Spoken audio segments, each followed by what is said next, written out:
we faced some adversity, but I think in the long run it obviously helped us. We got here, we got another gold ball. Here's Kuznier's in the lane. It ends up in the hands of Malachi Cummings. No look inside. Contends with the size of Peach, but Peach, nice move. Peach to the basket, up and in. Now the defense. Mary Allen all the way to the rim. So a step across, get the steal. In transition, layup up and in. Oh, take to the hole. Yeah, might have a additional run-heavy offense here. Sweep out to the right side there. Beaudry gets a head full of steam. He's into the end zone. Inside the 20, it's a good problem to have. As a handoff on the inside here. Another weapon for the Ponies refusing to go down. So many carrying the load here as Finn. Two on either side. Calls for the snap. Handoff on the inside. That's Beaudry. He's going to dance into the end zone. And he's going to dance for his second touchdown of the game. Drives and success. Rayfield, the quarterback. Two on either side. Three spread out. Handoff inside. That's Beaudry. A spin. Another spin. He's put him in a spin cycle, Gabe. 3 spins on that run alone. And he spins his way all the way for a first down. Made me dizzy. Yeah, for real. I mean, 3 spins on that one play? He was going crazy. I mean, effectively got them a first down after what would have been only like a 2 or 3 yard game. You ready for this one? I knew Gage Beaudry would be a top performer, but I didn't know he'd be. Thank you for all the sponsors that make this broadcast possible. Busy with places to go, things to do, people to see. Let Maine Highlands Federal Credit Union make managing your money easy with mobile services, bill pay, Apple Pay, mobile deposit, and more. We're as close as your phone. Now serving all of Piscataquis, Penobscot, and Somerset counties. Maine Highlands Federal Credit Union. Personal service, shared value. MHFCU.com. To Rouse Garage in Dover Foxtrot to discover the difference between walking into a local dealership versus a big dealer that uses high-pressure tactics the second you drive onto the lot. From selling you a vehicle to servicing your vehicle, Rouse Garage will treat you like you are the only customer. While you're there, check out their state-of-the-art automatic car wash. Rouse Garage, call them at 207-564-3434 or visit them at 191 East Main Street in Dover Foxcroft, Maine. Go and stop by Kimball Insurance for all your insurance needs. Whether it be auto, home, farm, business, life, or health insurance, we have you covered. Our agents are ready to serve you and help you with your needs. Visit us at Kimball Insurance at 91 Main Street in Sangerville, Maine, online at KimballInsuranceAgency.com, or visit us on Facebook to see what we can do for you. Kimball's, your insurance is our business.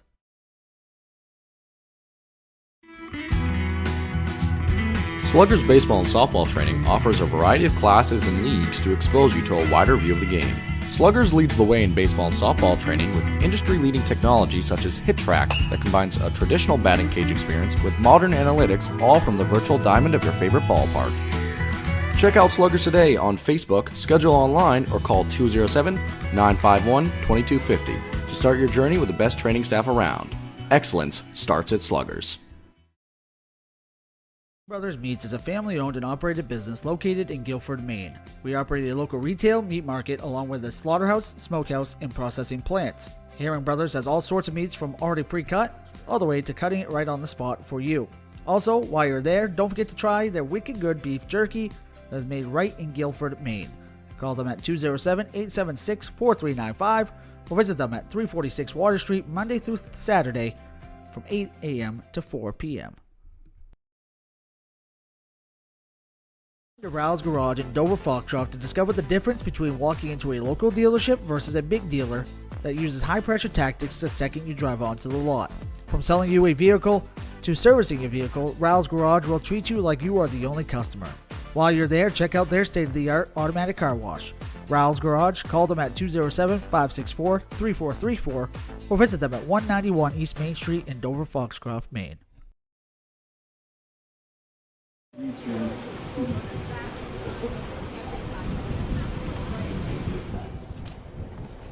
Good afternoon. Welcome to Mount View High School for some 8-man action on a beautiful Saturday afternoon. My name is Zach White. I'm joined by Chris Lesner. We're going to be doing the commentary for you this afternoon. We've got Mark Callanan producing and doing the camera work for you up here in the booth. Chris, Beautiful day for football, about 75 degrees right now, and we are happy to be here. Chris, we've got Mount View taking on Sacopee Valley, made the 2 hours and 15-minute roughly trip up here to play some South action in 8-man. What are we expecting to see today? The 8-man game is a really exciting game. I had the pleasure to do the 8-man small and large school state championship games last year down at Cody High School in Augusta. It's definitely a different brand of football, but it's an exciting brand of football as well, and just excited to be here to do the coverage with you. Yeah, we're so excited to be here. You will notice at the 8-man game, if you haven't joined us on a broadcast before, the field is a little bit shorter, it's a little bit tighter, and it creates opportunities for some truly exciting game with only the 8 players out there on the field at a given time. Allows players to break through that secondary and really see some exciting high-scoring affairs. So this one we're excited to bring 2 teams that last year, took their bumps when each team had a win on the season. One team will exit with just as many today, that is for sure. The Mustangs, they take the field. The Hawks across the way. Looks like we are now going to send it to the national anthem in a moment here. And then once we return, we're going to do a few quick reads, and we will join you for the start of this afternoon's action. Anthem.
All right, we had the national anthem there.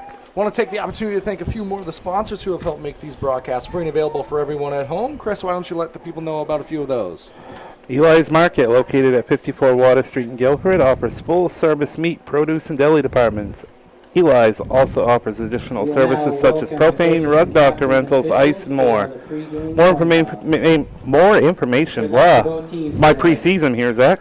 More information is available on their website at elismarket.com. When is it time to include a surveyor? Are you certain what is exactly yours? Building a new home or adding on? Involved in a new commercial development?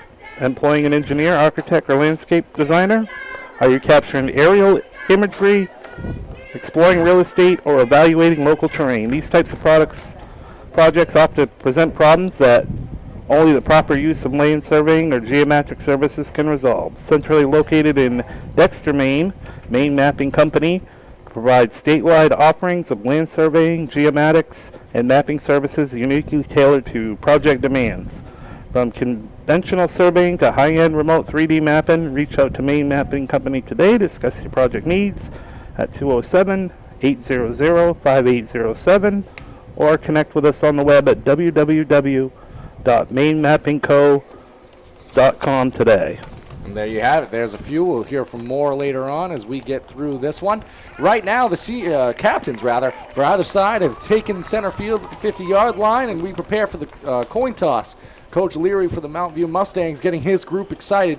Coach Johnson on the other side for the Hawks doing the same. I'm so excited for this, Chris. 8-man action especially is just so fun to watch, but it's also done a great thing for the state of Maine, able to keep the game of football alive at programs where maybe the numbers aren't quite there. I can proudly say on either sideline, the numbers are starting to grow back. We were talking to coaches earlier, and that's been a problem in recent years, trying to get the same number of players out year after year. And the Mustang side, especially in front of us here, for an 8-man game, that's a respectable crew, and you love to see those numbers grow. Absolutely, and that, like you said, it keeps the programs alive. It also helps that some of these particular teams don't have to turn into a co-op and have some of these players go and play on a co-op team. So that's definitely good for the state of Maine all around for all the programs. Absolutely. And as both sides race back to their respective sidelines and getting excited at this one, we're going to run down a few key players to watch. I'll take away for the Sacopee Valley Hawks. Talking to the coaches and some of the players we might see out here. Junior number 11, Bradley Metcalf. Junior number 13, Tyler Easterbrooks, the quarterback who Coach Johnson was very high on there. See what he can do. The junior number 21, Jaden Boston. Senior number 24, Dylan Capano. Sophomore number 35, Maxwell Tripp. And another player to watch is senior number 60, Gage True, with Easterbrooks, Capano, and True all being captains for this Sacopee Valley Hawks squad. Yeah, and on the Mountain View side, they got a quarterback sophomore by the name of Chase Kinney, number 17. Tight end Colin Jones, he's a senior. Wyatt Evanson, Coach Larry said he's one of the better backs in the whole state. He's a senior and also one of the captains for the Mustangs. Bo Spalding, he's a fullback. See a lot of him. Anthony Matthews, number 72, a guard. Also see a lot of him out there today. He's a senior as well. Yep, should see a lot of excitement as we prepare for the opening kick here. Ready to get this one underway and some exciting 8-man South action. We're going to try to get the views the best we can for you. There are sections that are a little bit blocked off for the booth here, but we'll be bringing you the action the best we can. The kick is away, returnable, and away we go. Evanson taking his time along the sideline, breaks a tackle, shakes another one. He's got some room. He's going to break free. And that's how the action gets started here at Mount View High School with a Wyatt Evanson return all the way to the end zone. And that's how you get the action started. Just mentioned his name just now in the pre-games. Coach Larry said he's one of the better backs in the state, and he definitely proved his running ability on that opening kickoff. Yeah, might have to add kick returner as well to the title there. And what I loved about that return was he took his time. He let the block set up, was almost kind of walking at one point, Chris, letting everyone in traffic move in front of him, and then the burst of speed came. And we're going to see if they can line out for the 2-point or the kick here. A little bit of confusion, it looks like, from the Mount View staff. They weren't ready for, maybe being in this situation this early on, but they will take it. You have that down. It's about an 80-yard one, Zach? Yeah, it was a got decent that about, kick. right down about the 20-yard line. It looked like is where he fielded it. We're actually going to have our first time out of the game here. A little bit of some confusion out of the initial score. Chris, why don't you let the folks know about two of our sponsors here? Well, Black Bear Crane is a family-owned and operated crane and rigger service provider located in Herman, covering the state of Maine with cranes from 27 to 240 tons. From roof trusses, HVAC units, steel and precast erection, to modular home and communications equipment, call 977-BEAR today. Looking to host your next special event? Well, look no further than Ballroom Catering with locations in Parsonsfield and Porter, Maine. Ballroom Catering has everything you need to make your next event special, from weddings to birthday parties. Ballroom Catering has you covered. Call today at 207-256-0012 to make your next event your best event. That's 207-256-0012. Thank you, Chris. And we return to the action here. Looks like both sides have kind of figured out what they're trying to do as the formations both get set. And keep in mind, this is following and there's going to be a false start there. This is following the opening kickoff. It is, opening weekend. Maybe both sides a little antsy, trying to make sure they're as prepared as possible coming out here. I believe it was Bishop that might have been whistled for the early movement. Hard to see from up here in the booth as well at times, so we'll try to get jersey numbers the best we can. Both sides going to huddle up now, or just the Mustangs? 6-0, 11:29 in. If you're just joining us, there was an opening kickoff return by Wyatt Evanson that's got us to where we are now. Now just trying to put the cherry on top here, Chris. Hand off. Room to work with is Evanson. He makes another man miss. Shifty trying to find the pylon. He's going to be down just short. And you were seeing on display, Chris, that shiftiness and maybe why Coach Leary believes that Evanson's one of the best backs in the state. Yeah, absolutely. You can definitely see that shiftiness that he has. And, again, on that kickoff return to begin the game, his delay just to let the blocker set up down this near sideline. And now it's going to be the Hawks setting up to return and see if maybe they can try to mirror that same action. What an exciting start to the game, Chris. I mean, hey, man, you can see some scoring, but didn't expect it quite that early, quite like that. Yeah, you definitely can see some scoring for sure. And those state games last year, I was able to be right down on the sideline for that action. So that was definitely exciting to watch. Definitely some offenses in the state on 8-man that can put up 40, 50, 60 points a game on anybody. Yep, and now it's going to be the Mustangs set to kick this one away. Matthews comes out. He's going to be the kicker. I believe it's Bradley Metcalf back deep to return for the Hawks on their end. Looking to try to get their day started offensively. First time for a football game here in Thorndike for me. What a beautiful back setting with the cornfields across the street, and just a beautiful place for a football game. That it is, and we thank you for joining us in this Eastern Maine Sports Media coverage of Maine High School athletics. That one kind of a squib kick short. Almost an opportunity for the Mustangs to recover there. And it looked to be intentional, but good job by Riley Taylor, able to scoop that one up before the Mustangs were able to recover. And it's going to end up with the Hawks starting in pretty decent field position out on their 44-yard line, I believe. They'll be about at their own 39, I believe, is where they're starting. Good job, Chris. Math, not my strong suit. I ain't got my glasses on either. That includes counting. You are right. That is the 39. Either way, they're ready to get the offense started. Talking to Coach Johnson early on before the game, they said that they are willing to do whatever it takes. It can be through the air. It can be on the ground. As they start on the ground there, the ball came loose after an absolute stick by the Mustangs. Bolted into the backfield and did not give, I believe, Metcalf any time to get a clean handoff there. Almost for the second time this game, went the other way to the Mustangs.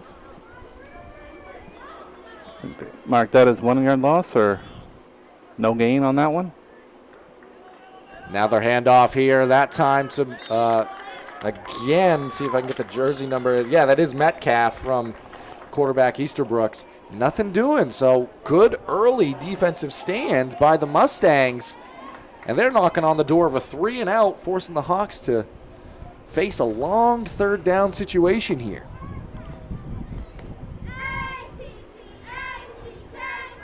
Well, he's going to be aware here of the long pass on this play. Easterbrooks has it, throws it over the back of the defense, but guess who? Evanson picks that one off. He is everywhere early in this one, including near his sideline, pumping up the crowd. That one was intended for Dylan Capano. Ended up in the midst of Wyatt Evanson.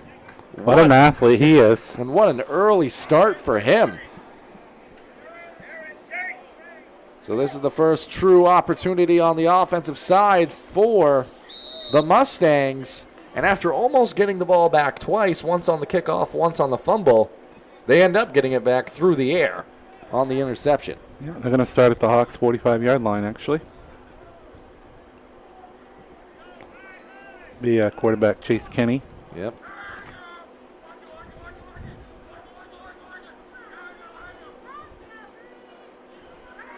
Handoff up the middle. Dragged down by Metcalf, but nice good run for Matthews there.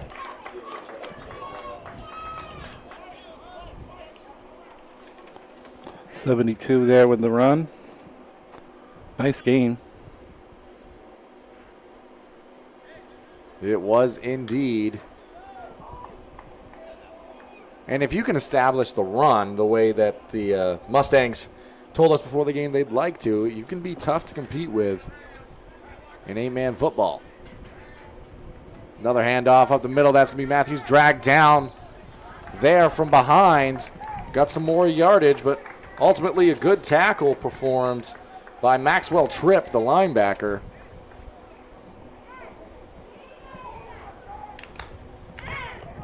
But still a good gain on first down there, Chris.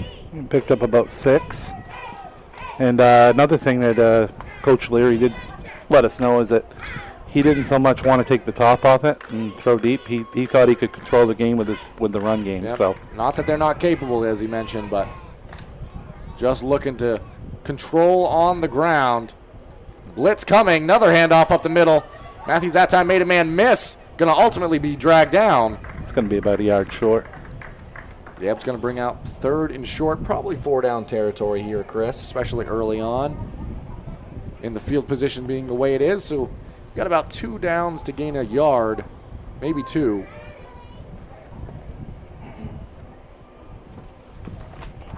Good start for him. He's a senior, also plays guard and linebacker, and getting some chances here in the backfield with 3 runs for 17 yards already. Yep. Ball yet to go back to Evanston. They go right up the middle again. If it ain't broke, don't fix it. Just going right up the gut, taking the yards as they can, and that's going to be 1st down and then some more. Another nice run there. Another 6-yard gain. I believe his freshman quarterback in there, number 2, Braden Shands, it appears to be. Okay. I had Chase Kenny written down. Yeah, I had Kenny written down as well from the pregame when we spoke to the coach. Yep. But we're going with the freshman here to start out. Good eye on that one, Zach. To be fair, I just noticed, not that great. At the same time, another strong run and some more yards, just kind of chipping away here, that time by Bo Spalding. Yeah, it was a good 8 or 9 yard gain on that one. And, you know, this is one of the things that also Coach Leary was kind of hinting at is they have a lot of guys that can do this. It isn't just White Evanson. And if anything, Chris, this kind of preserves Evanson's ability. You've already seen him out here having to do quite a bit this game. If you can let him get a few breathers here and have other guys get productive downs just like that, it's only going to do good things, as Spalding that time kind of ran into the back of his own blocker, it appeared. Might be enough for the 1st. I'm going to check where they mark it. See if they give it to him. It's going to be just short. Just short. Be 3rd down and inches. Yep. And again, 2 downs to get a couple inches. If you're the Mustangs, you got to like your odds here. But all in all, some decent stands defensively. You forced a couple 3rd downs. It's just trying to piece those pieces of the puzzle together. Another run right up the gut. Tough to bring down. Matthews dragging a couple Hawks. He's a yard shy. All the way to the 1 yard line with a 9 yard pickup. First quarter continues to march along here. 5:34 remaining. 6-0 our score. The Mustangs knocking on the door again. Opening kickoff was returned by Evanson. Ever since then, another good defensive stop, and that's got us to where we are right now. Very good offensive flow on this first offensive series for the Mustangs. Absolutely. They've been doing it in chunks. Another hand up right up the middle. That time dragged down, no signal. They're going to say he was short, so great defensive stand by the Hawks there. And keep in mind, this drive started in Hawk territory on the 45-yard line.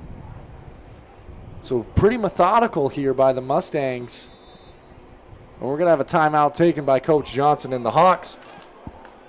We're going to take it to a quick commercial break and rejoin you in a moment. And stop by Kimball Insurance for all your insurance needs. Whether it be auto, home, farm, business, life, or health insurance, we have you covered. Our agents are ready to serve you and help you with your needs. Visit us at Kimball Insurance at 91 Main Street in Sangerville, Maine, online at KimballInsuranceAgency.com, or visit us on Facebook to see what we can do for you. Kimball's, your insurance is our business. Hey, up here. Hi. Behind you. Come here.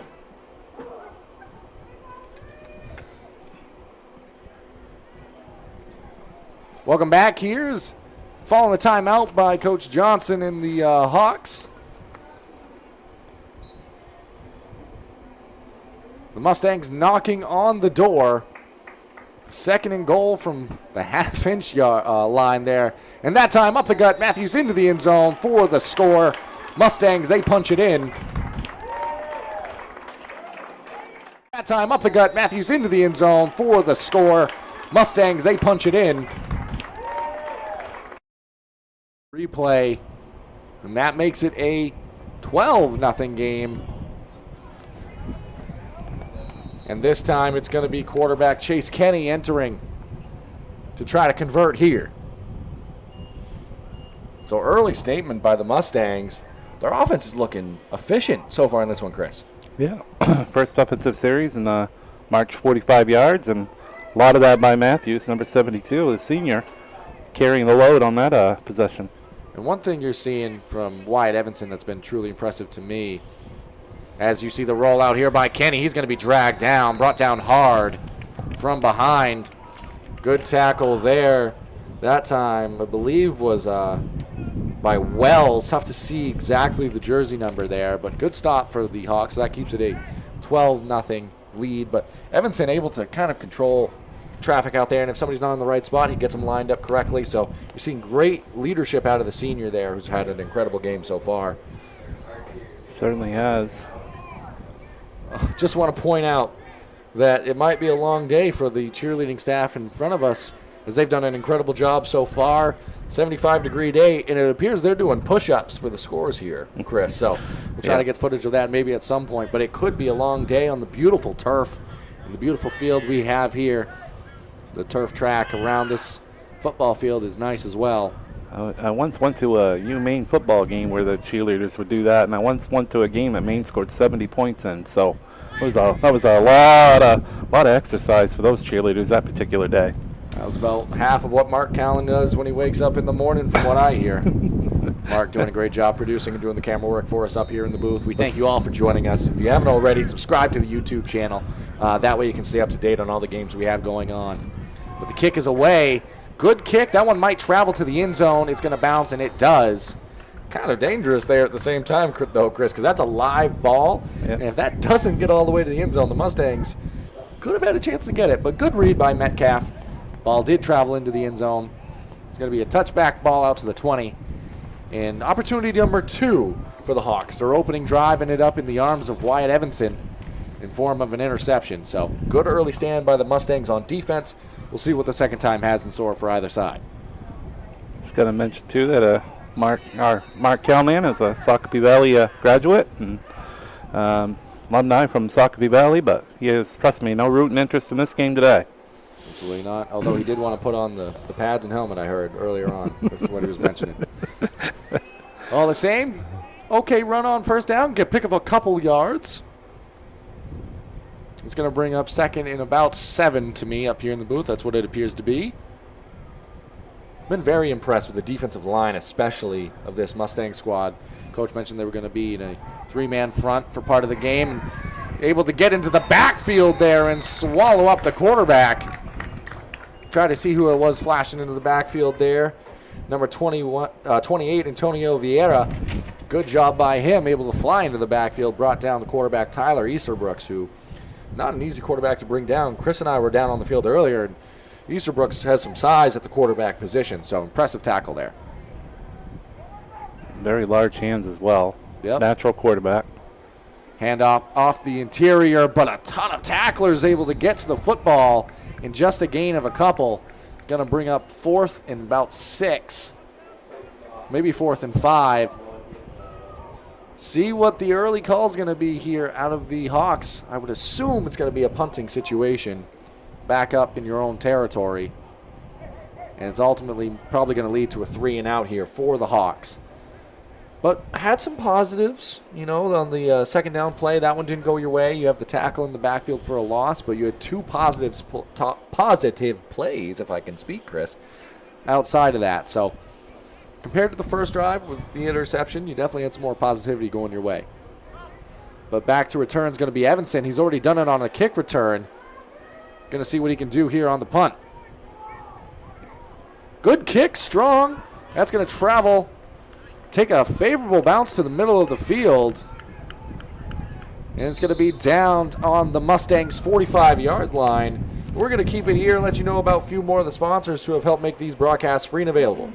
Ideal Energy Solutions Indoor Baseball and Softball League is coming to the Jim Robinson Fieldhouse this fall. The goal is to offer a free fall and winter league for kids from the Dover, Foxcroft, Dexter, Guilford, Milo, Corinth, and Greenville school districts. The actual league cost will depend on how much money they can raise, but they hope to make it free. If you have a local business and are looking for a unique advertising opportunity to help the kids in this area, call Dan Hall at 717-3788 or visit idealenergysports.com. Thank you, Chris, and thank you to all the sponsors who help make these broadcasts possible. As we return to the action out on the field, it's the Mustangs now out of shotgun here. That's going to be Shan, sets up a screen right in the middle of the field. Pass went off the chest plate there and ultimately fell to the ground incomplete on the first attempt. First time we've seen them try to throw the ball here, Chris. They were pretty dominant running it early on. Maybe trying to sprinkle in some new offense. It's opening weekend. Try to get some more looks out there out on the field. Matthews had a very impressive first drive with the touchdown and 33 yards rushing already for the Mustangs. I don't want to speculate too much, Chris, but it looks like quarterback Chase Kenny working with the athletic trainer on the Mustangs sideline. Doesn't appear to be too serious, just looks like stretching out a little bit. And Brady Shan's going to be continuing to do the work at the quarterback position. Speaking of continuing to do work, Wyatt Evanson. If it wasn't for a hand on the jersey, he might have broke that one all the way. I've been very impressed by Evanson in the backfield. Might have been his first true run of the game so far, Chris. His last drive, it was a lot of Matthews and Spalding driving down the field. That time, Evanson, so shifty, able to make things happen, make men miss, and got a good chunk of yards there. 22 yards to be exact. 2:30 remaining in the opening quarter of action. 12-0 our current score. And some confusion is going to bring up a timeout for Coach Leary and the Mustangs. We're going to keep it here, let you know about some of our sponsors. Owned and operated in Milo, Maine, McSorley Plumbing offers a variety of service to residential and commercial customers.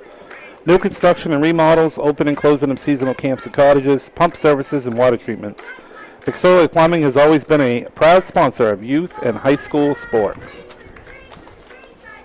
And with that, take a moment to again appreciate the Mustangs cheerleading staff as they continue to do great work on our near sideline here. Warm day, beautiful day. Can't ask for much better early September here opening weekend. As either sides continues to chat over what's going on and what the plan is for their respective sides. Coach Leary sends his Mustangs back out to the field. Coach Johnson now finishes with his group. And both sides returning for some more action here. Back onto the field is quarterback Chase Kenny now. Empty backfield. See what they elect to go with here. Similar formation to what they tried to run earlier. End around reverse almost. And Evanson makes some more men miss. That time goes down. Came up a little bit lame there, Chris. Goes immediately to the sideline. Hoping for the best there. Kind of went down without a ton of context, so you got to hope that nothing too serious there. We'll keep an eye on that. To pick up about 12 yards and another first down for the Mustangs. It is warm. Definitely want to make sure the athletes are staying, hydrated and healthy. It's always the most important thing. Back to the action. Shands the handoff inside to Spalding. Lowers the shoulder. Got brought down by a couple of tacklers there. It's going to be Bradley Metcalf, and Jaden Boston able to get in on the action. Bring down Spalding. We are in the opening quarter here, Chris, but I do want to mention at the conclusion of today's action, I don't necessarily want to spoil the surprise yet, but there's going to be truly something special going down on the field. So at the end of the game, stick around for it, I should say. Stick around to the very end of the action. Preferably want you to watch the whole game, watch these athletes, but stick around to the end. We're not going to go to the post-game show immediately, as there is going to be something special going on down on the field. So stay tuned for that. We'll touch on that more as the night goes on, or afternoon goes on, but stay tuned. It's a beautiful day. You want to make it dark already, don't you, Zach? Absolutely not. Flag comes down. Might have had some movement, potentially. I think it might be a false start, maybe. Legal procedure or something along that line, maybe. See who this one gets. Oh, it's going to be actually wow. offsides. Wow, okay. Those ones surprise me sometimes because usually it's a procedural call against the offense a lot of times. Yep. Typically when the call is made in that fashion at that moment, that is the one you tend to see more often. Been a fairly clean game thus far, Chris. Not a lot of flags out there on the field so far in this one. With 47 seconds remaining in this opening quarter of action. Clock continues to march here. 12-0 our score. Mustangs on top. Empty backfield. Shands the handoff. Actually keeps it himself. Faked me out and a couple of Hawks. He's going to be pushed out of bounds. Able to get a hand on him was Riley Taylor for the Hawks. Forced him out of play. But what a fake. I believe that was so good. Spalding actually got tackled on the backside of the play there. Actually faked me out too, actually. So. Yep. And with 31 seconds remaining, it brings up 3rd and short here. 3rd and 1, 3rd and 2. It's about an 8-yard game that time by the quarterback. And it's going to be interesting to see how the offense continues to progress here with Evanson on the sideline. You know what he can do. And they've kind of gone to a different formation ever since he's left the game. Oh, we're going to have a procedure call that time, though. Yeah, that time there was some movement up front, it appeared. That is going to be a false start. It's going to make it a 3rd and about 6. The good thing is Mount View has some nice athletes in the backfield with Matthews and Spalding as well. So if Evanson does have to be out for any amount of time, you do feel confident that you have those other guys back there. Yep, and a ton of size as well. Difficult to bring down, and in short yardage situations, nearly impossible. Shands under center now. Also, quarterback Chase Kenny is filling in at the running back position. That time the handoff went to Spalding, though.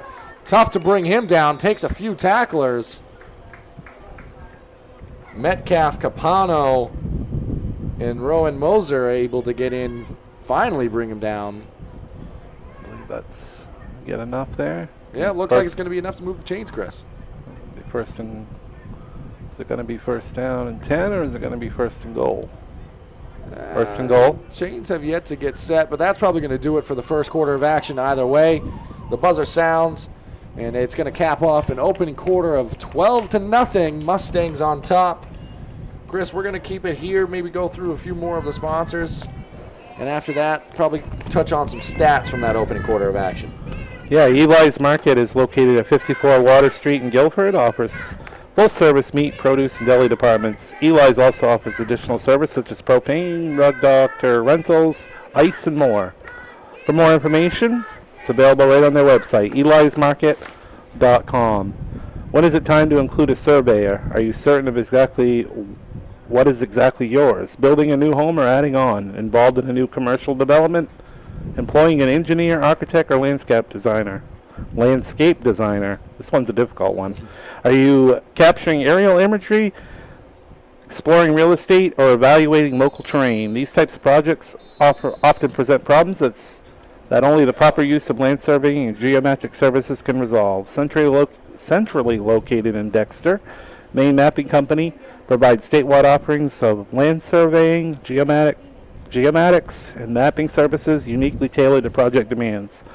From conventional surveying to high-end remote 3D mapping, reach out to Maine Mapping Company today to discuss your project needs at 207-800-5807 or connect with us on the web at www.mainmappingco.com today. It's opening weekend for everybody here, Chris. Boy, that one's a difficult one.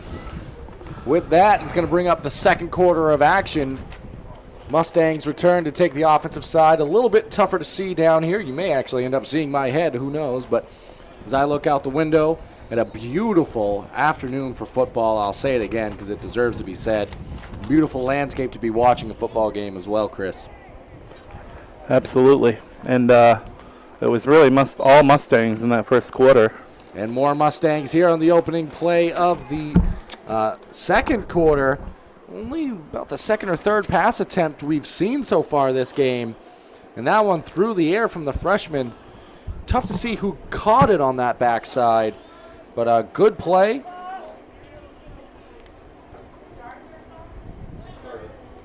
And Shands through the air, the freshman, able to convert. Mustangs now second and goal. Started this from just inside the 10-yard line. They're going to have 4 downs to punch it in. Handoff inside to Spalding. Drags a few Hawks with him. He's into the end zone, Chris. Just like that, Bo Spalding finds the end zone and adds to his night. I keep saying night. Adds to his afternoon. That's a 5-yard run for Spalding.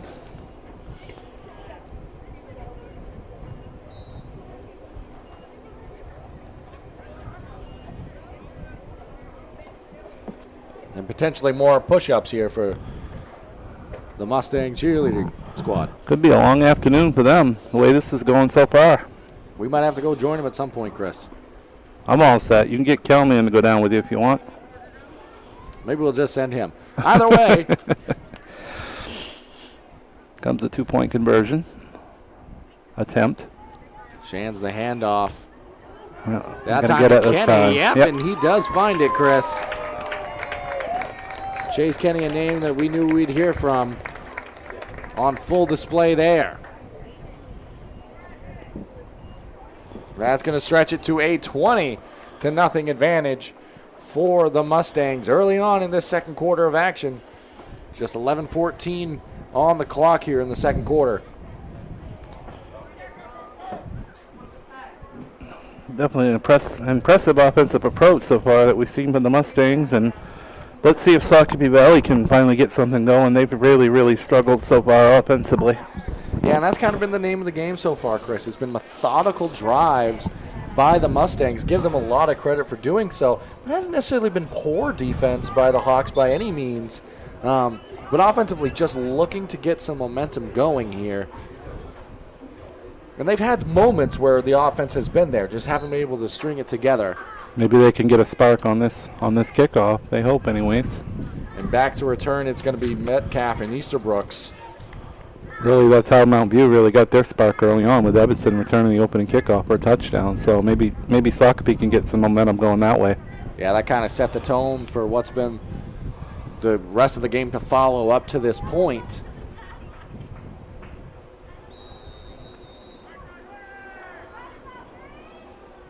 And we await the kick. Kick is away. Returnable for Metcalf. He bobbles it. Gonna have to just jump on it at that point, Chris. There's been some issues in the special teams game early on here for the Hawks. But all the same, it's not bad starting field position. Yeah, and you get, obviously, high school football, you get, a lot of two-way players. 8-man, you get players doing everything. Yep. Like Matthews plays defense, he plays offense for Mount View, and he just put the ball up in the air on that kickoff as well. He is on the sideline now. It is a beautiful day, but it can be warm out there, especially with all the gear that these players have on. So I'd like to see them getting a break at any opportunity as Easterbrooks, his pass out to the flat is caught. And knocked out of bounds is Capano, but that's probably the longest gain from scrimmage so far tonight for the Hawks, and that looked crisp there, Chris. Did, very nice pick up there. He got about 7 yards there for Capano. His first reception. First completion for Easterbrooks as well. Split wide to our near side is Chase Bell, so maybe more of the receiving game as Easterbrooks. He rolls out to his right. He's going to keep it. Go up the middle, and he's got some yards here. Makes another man miss. Finally dragged down by Kenny, but that's going to be a first down out across the 50-yard line. Into Mustang territory. Definitely the most promising drive thus far so far, Chris. Yeah, nice 13, 14-yard pick up there by Easterbrooks. And Sacopee looks like they're trying to take the top off here and really open up this offensive game. Down 20 already, but a lot of game to be played. A lot of game indeed. They will receive the second half kickoff, so you never know. Maybe get some more momentum, get a stop here at some point. Easterbrooks again rolls out to his right, trying to take the top off the defense. Overthrown, but it was there, Chris, and that looked like Riley Taylor racing down that far sideline. Coach Johnson did say that depending on what defensive looks he got, they do have the ability to throw the football. So. And on full display there. Yep. Just a little overthrown. But it's going to be interesting to see how the Mustangs now adjust to this, as it's been all through the air this drive. Yeah, Coach Leary definitely stated that he would stay in his zone defense. That you know, you get a defender out there one-on-one against the receiver. Very, very difficult in the man game. That it is. Easterbrooks again out of shotgun. Going to be another passing situation. This time rolls to his left. He decides to keep it. Fighting along the sideline, eventually steps out. Respectable gain there, Chris, on second down. Is going to bring up third and manageable. Picked up about 8. I think he's going to be about 2 yards short. Can't see the scoreboard from my vantage point, but that's what it looks like out on the field. Yep. Definitely 4-down territory at this point, down 20 in a game. And on to the Mustang territory. You want to give your offense as many opportunities as you can right now. Easterbrooks, pressure comes. He keeps it himself. Going to have to fight for it, but looks like he is going to pick up the first down. And as I mentioned before, Easterbrooks, not well, actually maybe more of your prototype quarterback, not someone you see all the time at this level. And he's got really good size out there, Chris. Tough to bring down on the initial attempt. I've already seen the passing attempts by him as well. He's a guy that has really big hands and can definitely grip that football really well. So, that time the snap. Yep. Issue with it. Might have to just try to get rid of this one. Broken play here. Fighting to get back to the line of scrimmage, but is going to lose a couple. Maybe more than a couple there, Chris. Looks like about a loss of 5. You've had some positive things go your way, but out of the shotgun, that can happen. And that's going to set the Hawks back a little bit. Now looking at 2nd and 15.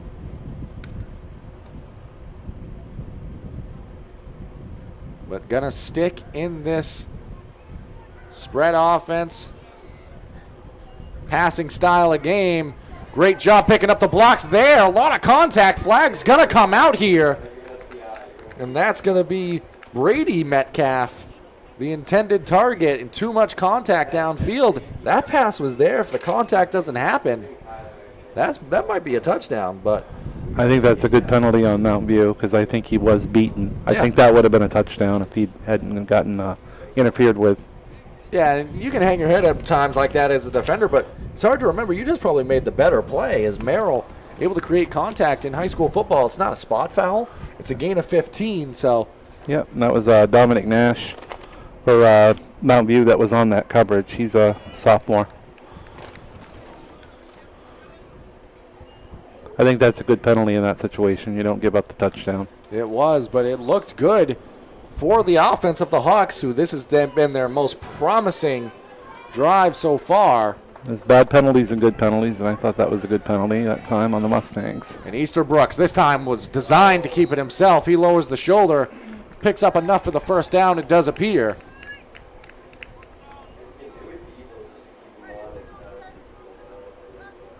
And a pretty methodical drive here for the Hawks. They've kind of settled in, found maybe their offensive flow, and in pretty much need of a score here on this possession, Chris, to keep it within a roughly 3 or 2 score game.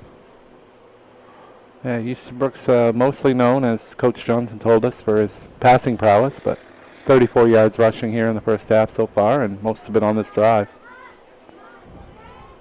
Yeah, a couple of 3-and-outs and an interception, I believe, or at least one 3-and-out and an interception before this. A little bit of some confusion on the offensive side, maybe. Man in motion now is Capano. Off to Easterbrooks to Capano in the flat. Looks like the Mustangs read that one well and kind of threw the hands of Capano, but also in tow was Matthew Crockett. Even if he had caught that ball, Crockett would have been right there to try to make a play. And it's going to bring up 2nd and 10 here. One of the things I see in 8-man football that a lot of teams use is try to get the defense going one way. Because you have you've only got 8 guys out there. You get the defense going one way, the offense another, and usually ends up working for positive yards. And Easterbrooks, he's going to roll out to his right. Oh, he's going to get hit in the helmet. That's going to be a face mask, and that's going to be a first down for the Hawks there as Easterbrook's broken play. Didn't really have much of a chance there. Defender right in his face. Couldn't quite see who ended up with the call. Colin Jones, number 20 for Mountain View, is the one that got called for that. And it didn't look malicious or intentional, just kind of the way the hands ended up going there. Sometimes you got a guy moving a certain way, and you put your hands on him, and you unintentionally grab his face mask. That's, I think, what happened there.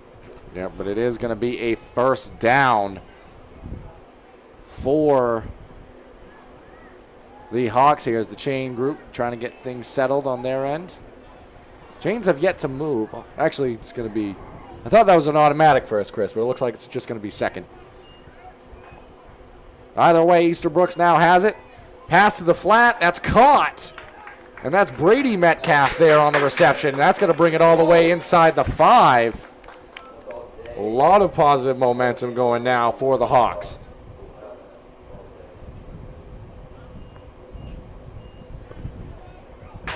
Yet to have a true run this drive for the Hawks. It's all either been Easterbrook's keeping it himself, maybe design quarterback runs if you want to include those, but nothing traditional for a tailback out of the backfield. It's either been throws or runs by Easterbrooks. And it's been working. Rolls out to his left and fires. Touchdown, Capano. It's been working. Rolls out to his left and fires.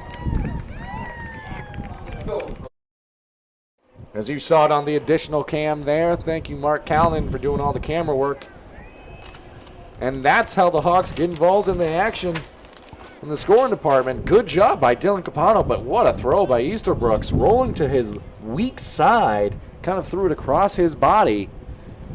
And in the corner of that end zone was Dylan Capano, the senior.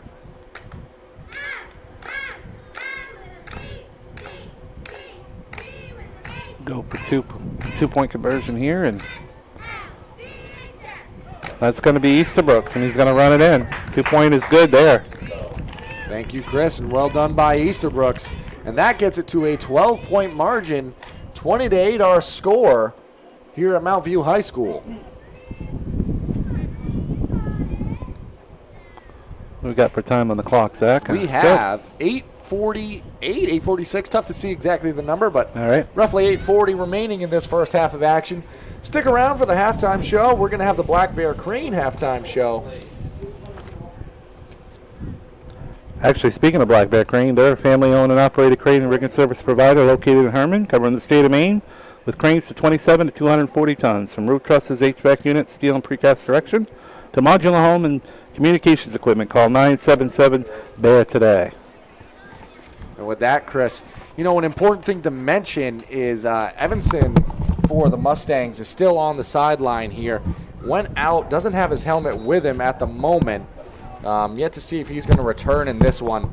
So the loss of Wyatt Evanson might have played a role in that defensive drive, or stand, so to speak, for the Mustangs. Something of note as this game draws on here. Yeah, he's definitely an important player. Again, Coach told us he's one of the better athletes in the state, and definitely showed that while he was out there part of the first quarter, but he hasn't been out there at all here in the second quarter. And this is only the second attempt at kicking for the Hawks. The first one, the Mustangs returned it all the way to the end zone. Back deep to return for the Mustangs now is Merrill. And on the far side, I believe that's Antonio Vieira. Might see an opportunity at a squib kick or more of an onside style here, Chris. Not saying that we will see that, but with the way the opening kickoff went, there is potential.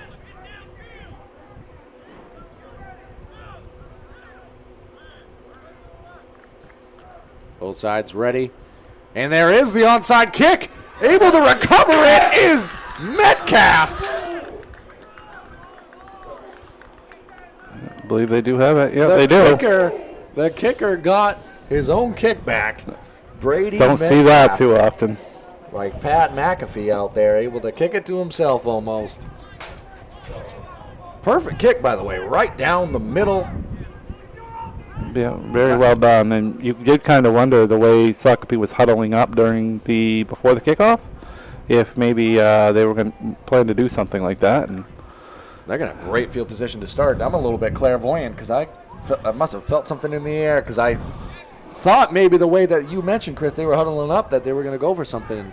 Usually don't see them huddle like that before a kickoff. 42-yard line of Mount View is where they're going to start. Yep, 8:45 on the clock here, and they get the ball right back after their best possession of the game to the flats. Brady Metcalf makes a man miss, dragged down eventually by Bo Spalding. But the Hawks might have found their rhythm here, Chris. Yep, definitely looking a lot more sharp these last two offensive possessions. Oh, also need to mention on the sideline for the Mustangs is Matthews. Yeah, Matthews also sitting down there on the bench as well. Not sure if maybe some of these players are suffering from cramps or they're just trying to get some subs out either way, but just wanted to make note of it. We'll try to keep it up to date on that as we can. Anytime it's warm outside, any heat exhaustion or cramps can be quite a normal thing. Yep. Easterbrooks now. There's going to be a false start on the far side. There's Metcalf. That's Bradley Metcalf. Got his start a little too early there. It's going to back him up 5 yards. This is a big possession here for both sides. If the Hawks can get another score here, they're right back in this ball game. They're pretty much in it right now either way, but kind of the momentum would be shifting heavy at that point.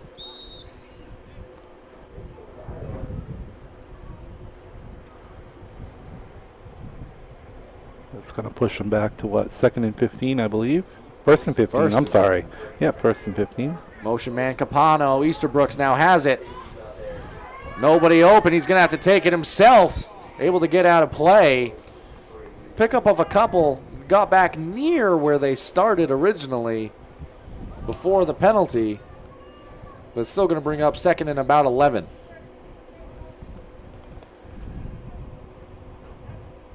But Easterbrooks, let's give some credit to this offensive line of the Hawks. He's had some time to work with back there. At some point, though, you got to imagine if the Mustangs are going to start selling out and sending some extra pressure into the backfield. Trying to prevent Easterbrooks from having as much time as he's had on these recent drives. Another player on the sideline is Chase Kenny for the Mustangs. So we've got 3 playmakers for the Mustangs currently working with the athletic trainer as Easterbrooks continues running the ball well. And he's smart. He's the quarterback. He doesn't want to take a big hit, so he's making sure to get out of bounds. Not a bad idea at all, Chris. Not at all. And they've, again, you just mentioned they've done a nice job along that offensive line to give him time to create whatever play call has been called by Coach Johnson. Pick up another 5 or 6 on that one. And more of the same. Easterbrooks out of the backfield. He's looking for the corner of the end zone. It's caught! What a catch! Bradley's looking for the corner of the end zone. It's caught! And the Hawks are flying high right now, Chris. Corner of the end zone. What a play, what a connection from Easterbrooks to Metcalf, and just like that. 2-point attempt pending. The Hawks are within a score. 15, 18 yards on that last one, I believe. It's been all through the air as well. Easterbrooks, he's going to keep it himself. He's going to have a tough time getting to the pylon. He does! 2-point conversion is good. 20-16 our score here, Chris. Yeah, it's very impressive these last 2 drives. Easterbrooks has really kind of taken over and said, okay, we need some points. Let me handle it. And he's done it the last 2 drives. It's been an entirely new ball game since that drive where the Hawks decided they were going to keep it spread out wide, attack through the air. Obviously, the onside kick, that helps the momentum as well. But 2 offensive drives in a row, 2 scores.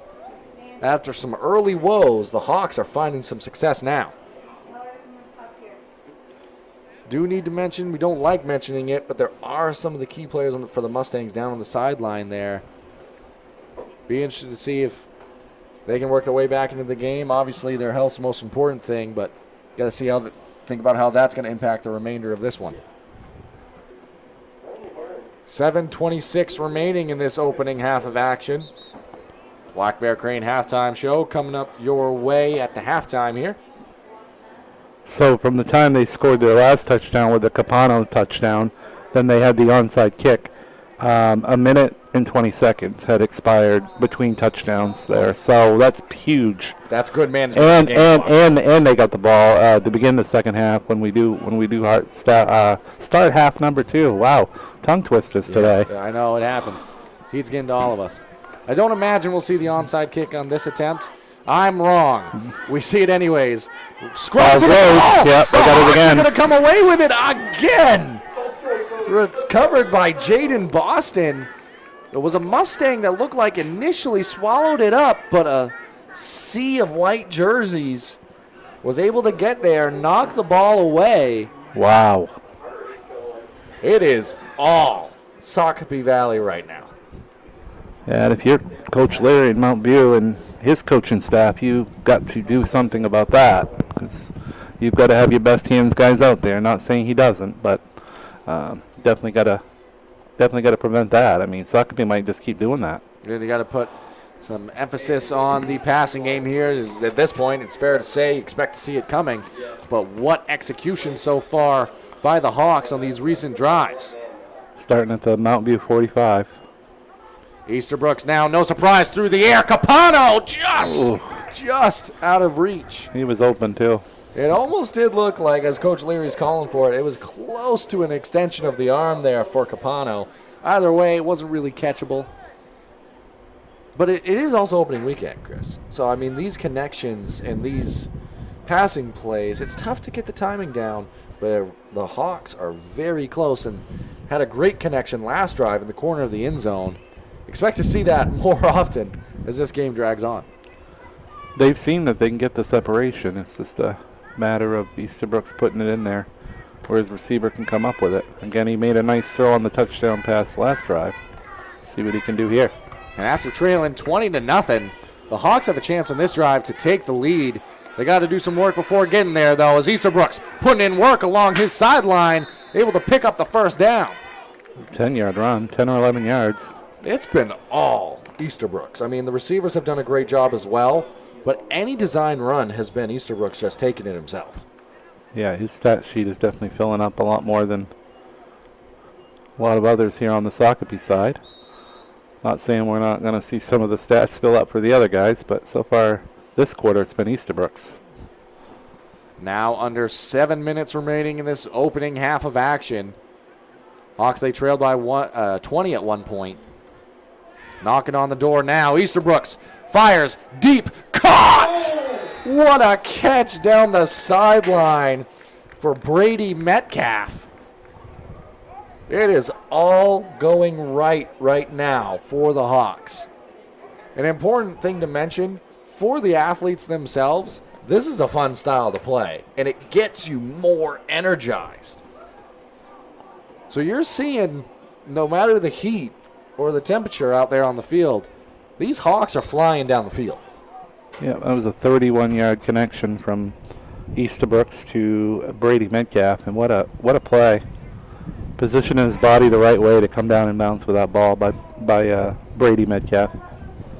But again, what a throw by Easterbrooks. It's been there. Just a few, and we've called it out when it hasn't been as sharp, but when it is, it goes for quite a gain here by Easterbrooks. Some confusion appears to be on this play. This time going with two in the backfield. They're going to take a timeout, try to discuss what's going on here. Do want to let you know about one of our other sponsors, a very special sponsor, AIM Chiropractic. They're making the move from Bangor into the Dexter area, so they're going to be centrally located right in Dexter. Ames Chiropractic, proud sponsor of Maine High School Athletics, proud sponsor of Eastern Maine Sports Media. Really want to thank them for joining us on the broadcast and sponsoring these athletes and giving an opportunity to bring the action to you all at home. If you're watching and you haven't already, please consider subscribing to the YouTube channel, Eastern Maine Sports Media. It's completely free to do so. You can go back and watch this game in its entirety. Go back and watch any of our broadcasts from this season or seasons past. But I'm going to hand it over to Chris to tell you a little bit more about who we have sponsoring these games. Eastern Maine Sports Media would like to thank the following businesses for making this broadcast possible: Rouse Garage in Dover Foxcroft, Black Bear Crane and Herman, Kimball Insurance in Sangerville, Sluggers and Brewer, Herring's Brothers in Guilford, Ideal Energy Solutions in Dover Foxcroft, Eli's Market in Guilford, Maine Mapping Company in Dexter, Ballroom Catering in Ossipee, New Hampshire, and serving Maine Highlands Federal Credit Union in Dexter and surrounding area, McSorley Plumbing in Milo. And on that note, Chris, strong take right up the gut. I couldn't quite make out who. In surrounding area, McSorley Plumbing in Milo. And on that note, Chris, strong take right up. Chris goes for the way of a touchdown, and the Hawks, they are on top. 22-20, 2-point attempt pending. So far, Chris, 22 unanswered points in the span of not a lot of time overall for the Hawks. No, not at all, and that's Capano's second touchdown. He's got one receiving and one rushing now. And that 2-point attempt, no good, swallowed up there. Good defensive stand on the 2-point attempt, keeps it to a 2-point game, 20-22. We're going to send it to a quick commercial break and rejoin you. Sluggers baseball and softball training offers a variety of classes and leagues to expose you to a wider view of the game. Sluggers leads the way in baseball and softball training with industry-leading technology such as Hit Tracks that combines a traditional batting cage experience with modern analytics, all from the virtual diamond of your favorite ballpark. Check out Sluggers today on Facebook, schedule online, or call 207-951-2250 to start your journey with the best training staff around. Excellence starts at Sluggers.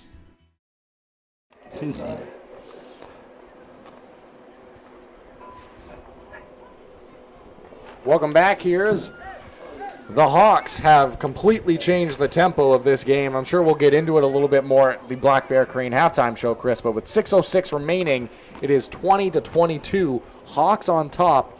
I've mentioned it before last drive, but they trailed by 20. It was 20-0 at one point in this game.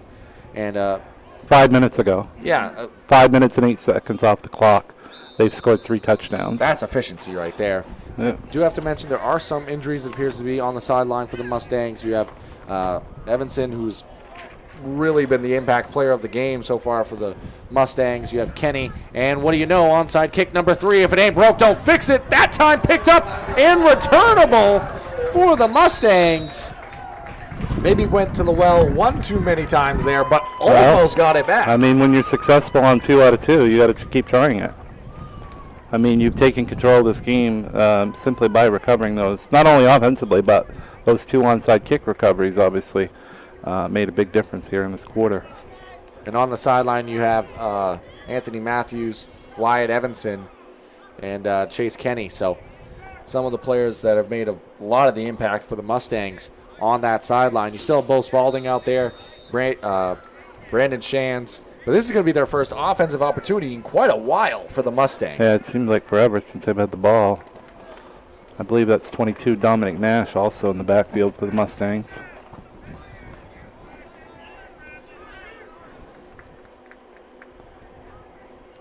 And the handoff inside to Spalding. He's going to be wrapped up by Metcalf. A flag flies in. Might be a face mask. I believe that's the signal.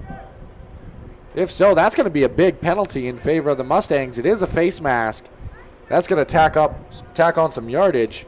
It's going to be a first down for the Mustangs in very favorable field position here. Yeah, that's a 15-yarder, so that's going to...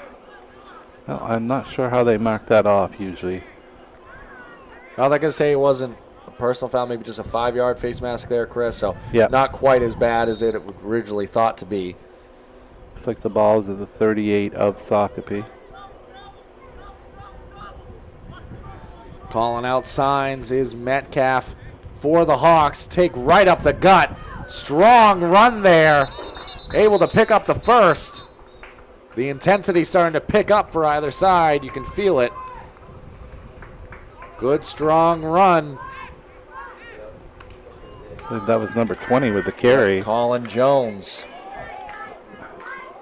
He picked up 7 yards on that.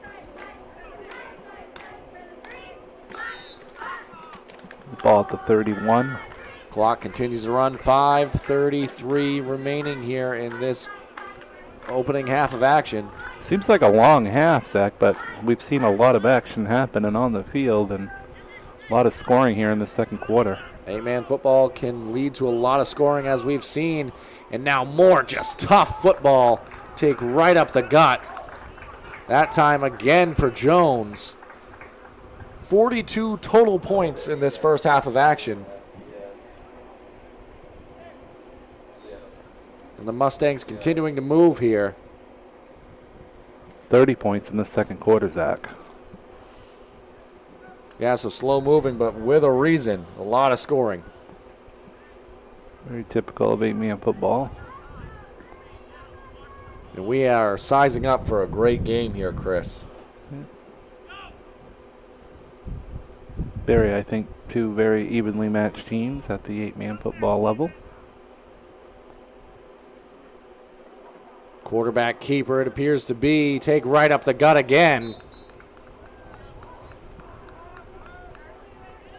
I believe it was Jones again on the carry there.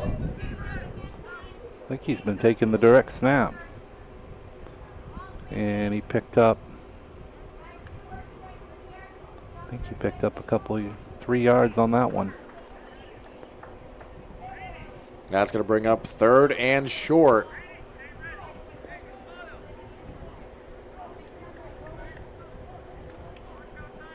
.357 remaining. The Mustangs probably going to want to cap off this drive and try not to give the ball back to the Hawks before this one ends in this opening half. And Jones swallowed up, unable to get the first down. I think he might have lost a yard where they're marking it. It would appear so, Chris. And Set that's up. that's 4th and 2. Big 4th down opportunity here. And not an automatic convert here. It's 4th and a few yards. It's 3, I think, closer to 3 yards. I think the first down marker is sitting at about the 20. And if you're the Hawks, you got to be expecting something up the gut here from what we've seen on this drive. Big Bo Spalding back there. Definitely a candidate to receive this handoff. He does, but he's going to be swallowed up. Don't know if he got it. He's short. And he's going to be short. That's going to be a turnover on downs. And with just under 3 minutes left, the Hawks are going to get the ball back, and they get the second half kickoff, Chris. So yeah, this could be big. The end of this first half could be huge, especially if they're able to put up some more points here before the end of the quarter. And the way their offense has performed, they go through the air as it is. They can take up a chunk of yards in a given play.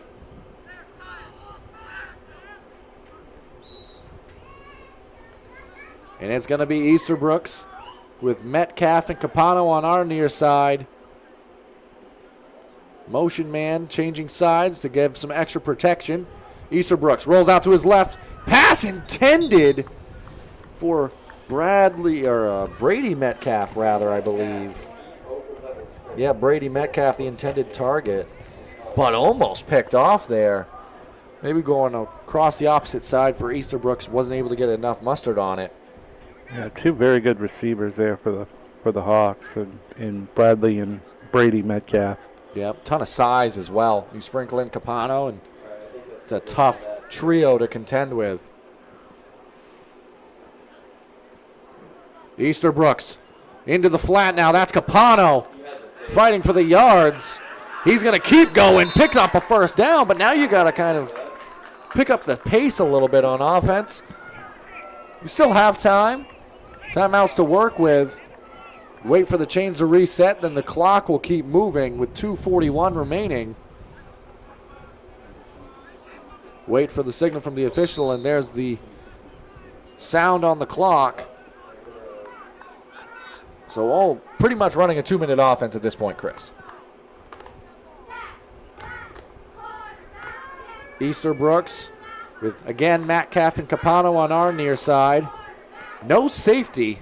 Opportunity to take something up over the top, but Easterbrook's going to keep it himself with a ton of room to work with. He's got some space down the sideline. Makes another man miss. Easterbrook's unimpeded to the end zone. All the way on the quarterback keeper.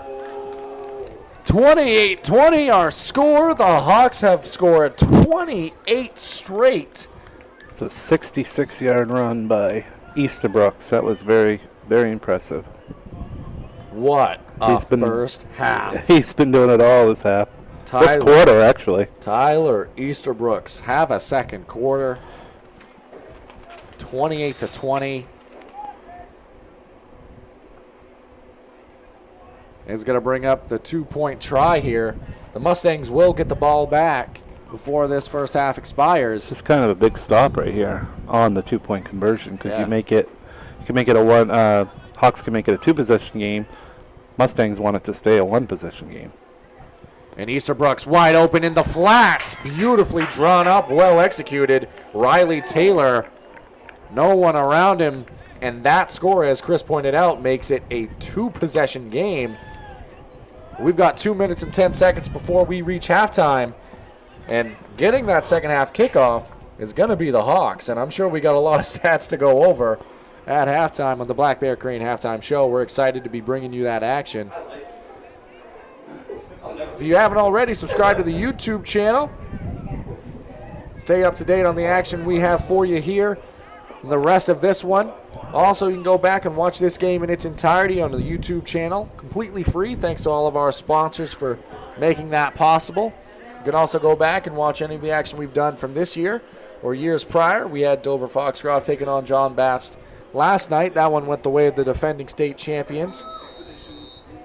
This one so far this quarter, I should say, really, has been all the Hawks. Tale of 2 quarters, Chris. Yeah, 30. They put up 30 points here in the second quarter, and there's been a total of 38 points in this period so far. And we still have 2 minutes to play, so see if the Hawks actually kick it deep this time, or they've been having success with that onside. 2 out of 3 ain't bad, they say. They're going to try it again. Go again. That one, it didn't originally go the distance needed, but it was touched. It is going to go back to the Hawks, I think, from the signal. Well, let's see here. See who comes up on the bottom of the pile with that. It's got 3 guys going for it. The Hawks player came up with it. But well, it was originally, so it hadn't gone the 10 yards needed, but it was touched by a Mustang. Yeah, so before the 10 yards. It became live at that point, so this should be, by my estimation, the ball, and they are going to get it back. 3 out of 4 on the onside kick attempts here. That one doesn't ring the same as 2 out of 3 ain't bad, but 3 out of 4 is even better. Mathematician Mark Callanan pointed out that's 75% on the conversion. I learned my skills from him, actually. So, and that's 1:55 remaining. The Hawks got a chance to double up, triple up at this point. I mean, an effective strategy to not lose a game is to not let the other team get the ball back. Right. By my estimation, that goes a long way. It's the best thing I've heard all day, Zach. Thank you. As you mentioned, I also get my information from Mark Callanan. You taught us well up here in the booth. Unbelievable, though, that what they've been doing on that kickoff. In all seriousness, it is impressive how well they've executed it. And maybe that's going to be a conversation the Mustangs have to have at halftime. They're going to have to, yeah. Something's got to get figured out with that. They might have to come out with an onside kick of their own to start the second half. But Easterbrooks now looking to continue his impressive quarter. Going to hand this one off. First time we've seen this in quite a while. Able to pick up a couple of yards there. On the handoff is Maxwell Tripp. He's one of their key running backs as well, but that's only his second carry today. Yeah, well, the majority of this quarter has been all through the air. It's been all Easterbrooks, basically, yep. On the ground and through the air. The clock's going to continue to run there, so maybe trying to get this more towards the halftime. You know that you can take some shots through the air, and you're already in a pretty good spot as it is. You just don't want to make a mistake here. If you're kill that momentum that you already have going for you, you want to take that into the locker room at halftime. Yep. Another handoff here to Tripp. He's going to get some good yardage out of that one. Eventually knocked out of play by Spalding on the far sideline. That's going to stop the clock, though, so going to bring up third down, but good chunk of yards gained there. 1:05 remaining in this half of action. Give him credit for about 7 yards on that. Set up a 3rd and short.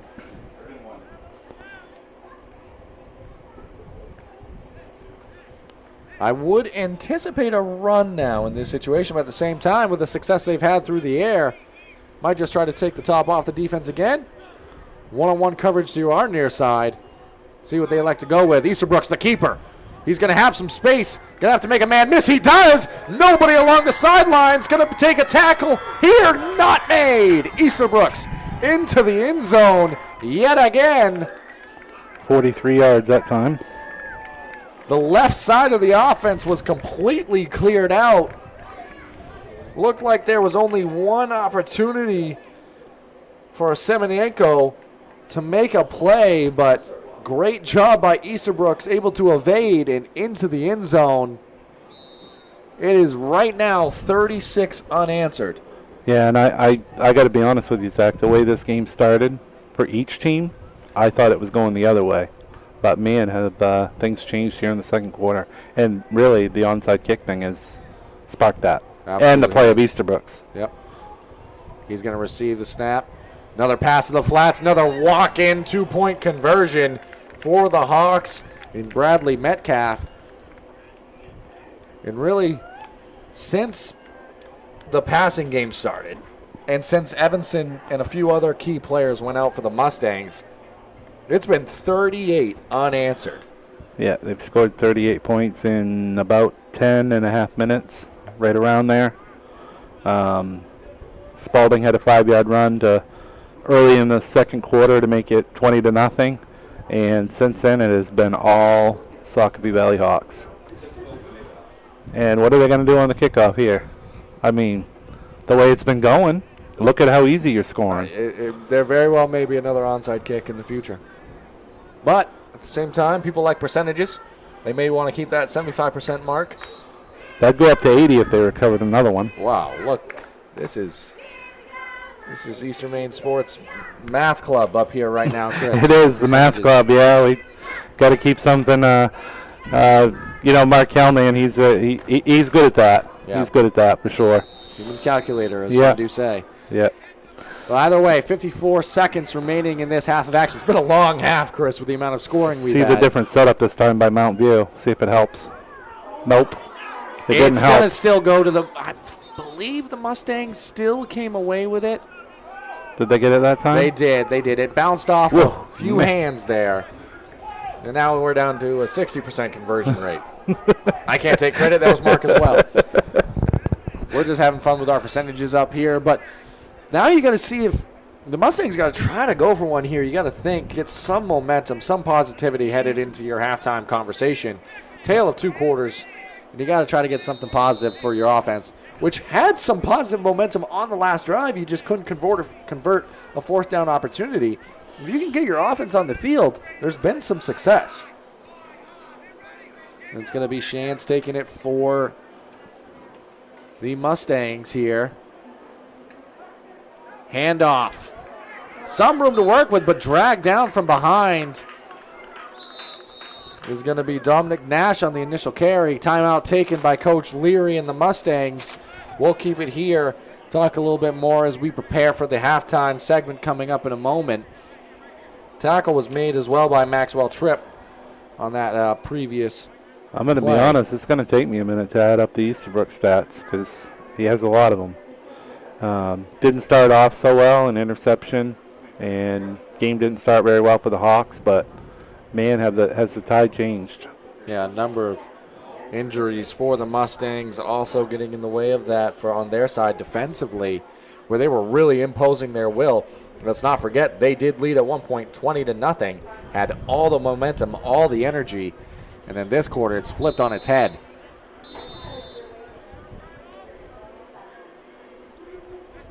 Did notice on that kickoff we just saw a few minutes ago, they did line up in a different formation to try to help on that, but they still actually dropped the kickoff. They were lucky to be able to get that one as well.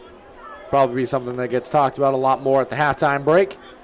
Shans, he's going to fake and get sacked in the backfield. Maxwell Tripp read that one like a book and shot into the backfield. Both sides calling for some speed and urgency here. But if I'm the Mustangs, at that point with that sack, I'm just going to let this ride into the halftime here. I don't know if I would take any big shots here. They're probably just going to keep it on the ground. And fake, and it's going to be a rollout here. Shans to the sideline. Jones knocked out of bounds. That's going to stop the clock with 11.3 remaining. It's going to be, this is an odd spot to be in, because either way, you're either going to give the ball back with an opportunity. I would not give Easterbrooks another chance with the ball in his hand. And with his arm and from his the 50, receivers, yeah. Probably throw it to the end zone from here. So you maybe try to set up a run, get a couple yards back, and take up some time off the clock. But you're at 4th and 11. Be interested to see what's drawn up here. It's going to be a rollout. Shans, man in tow. Pass intended, nobody home. They are going to give him one more chance with that ball. I'm very surprised. Probably be one shot at the end zone here, or an opportunity to score in general. Any timeouts for Sacopee? Believe they might have a timeout They left. might have one. Yeah. I don't have a running tally on how many timeouts they've taken. They could run a slant or something along the sideline and use their last timeout. They could have a couple plays here. Yeah, still. maybe a couple. It depends on how, if you think you can get a play towards the end zone here, and if you're the Mustangs, you just got to say keep everything in front of you. Back up. No sense in even really contesting too much at the line here. Yeah, it's still a long way for a high school quarterback to throw a ball. So they might run two plays here, actually, Zach, with a thought maybe they could get 20 or 30 on this first play and call a timeout or get out of bounds and maybe run one for the end zone. There was a man missing for the Hawks there, able to finally get the play off. Easterbrooks, he's going to roll out to his right. This will be the final play. Still making it happen. Broken play opportunity. He's going to take it himself. Still taking it himself. He's going to get dragged down now. Eventually falls to the turf, and that's going to do it for the first half of action. Brought down to end the first half by Dominic Nash. First half concludes 38 unanswered for the Hawks. They lead 38-20 over the Mount View Mustangs. We're going to take it to a break and rejoin you in a moment for the Black Bear Crane halftime show. Rouse Garage in Dover Foxcroft to discover the difference between walking into a local dealership versus a big dealer that uses high-pressure tactics the second you drive onto the lot. From selling you a vehicle to servicing your vehicle, Rouse Garage will treat you like you are the only customer. While you're there, check out their state-of-the-art automatic car wash. Rouse Garage, call them at 207-564-3434 or visit them at 191 East Main Street in Dover Foxcroft, Maine. Busy with places to go, things to do, people to see. Let Maine Highlands Federal Credit Union make managing your money easy with mobile services, bill pay, Apple Pay, mobile deposit, and more. We're as close as your phone. Now serving all of Piscataquis, Penobscot, and Somerset counties. Maine Highlands Federal Credit Union. Personal service, shared value. MHFCU.com. Brothers Meats is a family-owned and operated business located in Guilford, Maine. We operate a local retail meat market along with a slaughterhouse, smokehouse, and processing plants. Herring Brothers has all sorts of meats from already pre-cut all the way to cutting it right on the spot for you. Also, while you're there, don't forget to try their wicked good beef jerky that is made right in Guilford, Maine. Call them at 207-876-4395 or visit them at 346 Water Street Monday through Saturday from 8 a.m. to 4 p.m.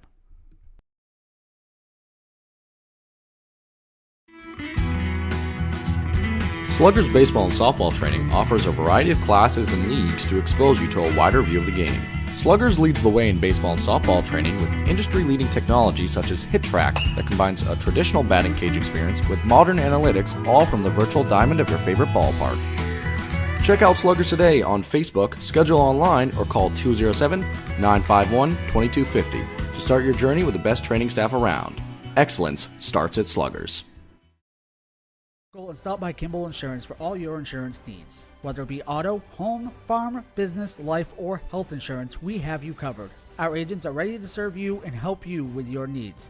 Visit us at Kimball Insurance at 91 Main Street in Sangerville, Maine, online at KimballInsuranceAgency.com, or visit us on Facebook to see what we can do for you. Kimball's, your insurance is our business.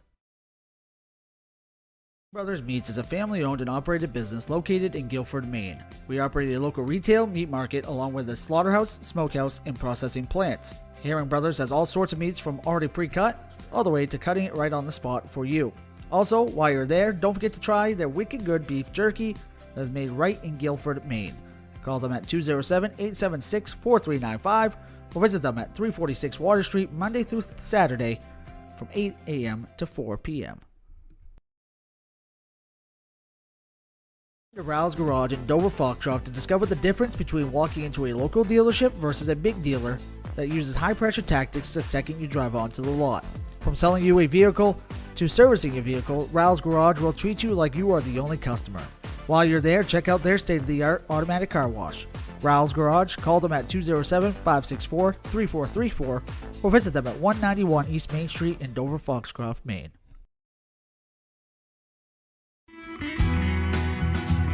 Sluggers Baseball and Softball Training offers a variety of classes and leagues to expose you to a wider view of the game. Sluggers leads the way in baseball and softball training with industry-leading technology such as Hit Tracks that combines a traditional batting cage experience with modern analytics, all from the virtual diamond of your favorite ballpark. Check out Sluggers today on Facebook, schedule online, or call 207-951-2250 to start your journey with the best training staff around. Excellence starts at Sluggers.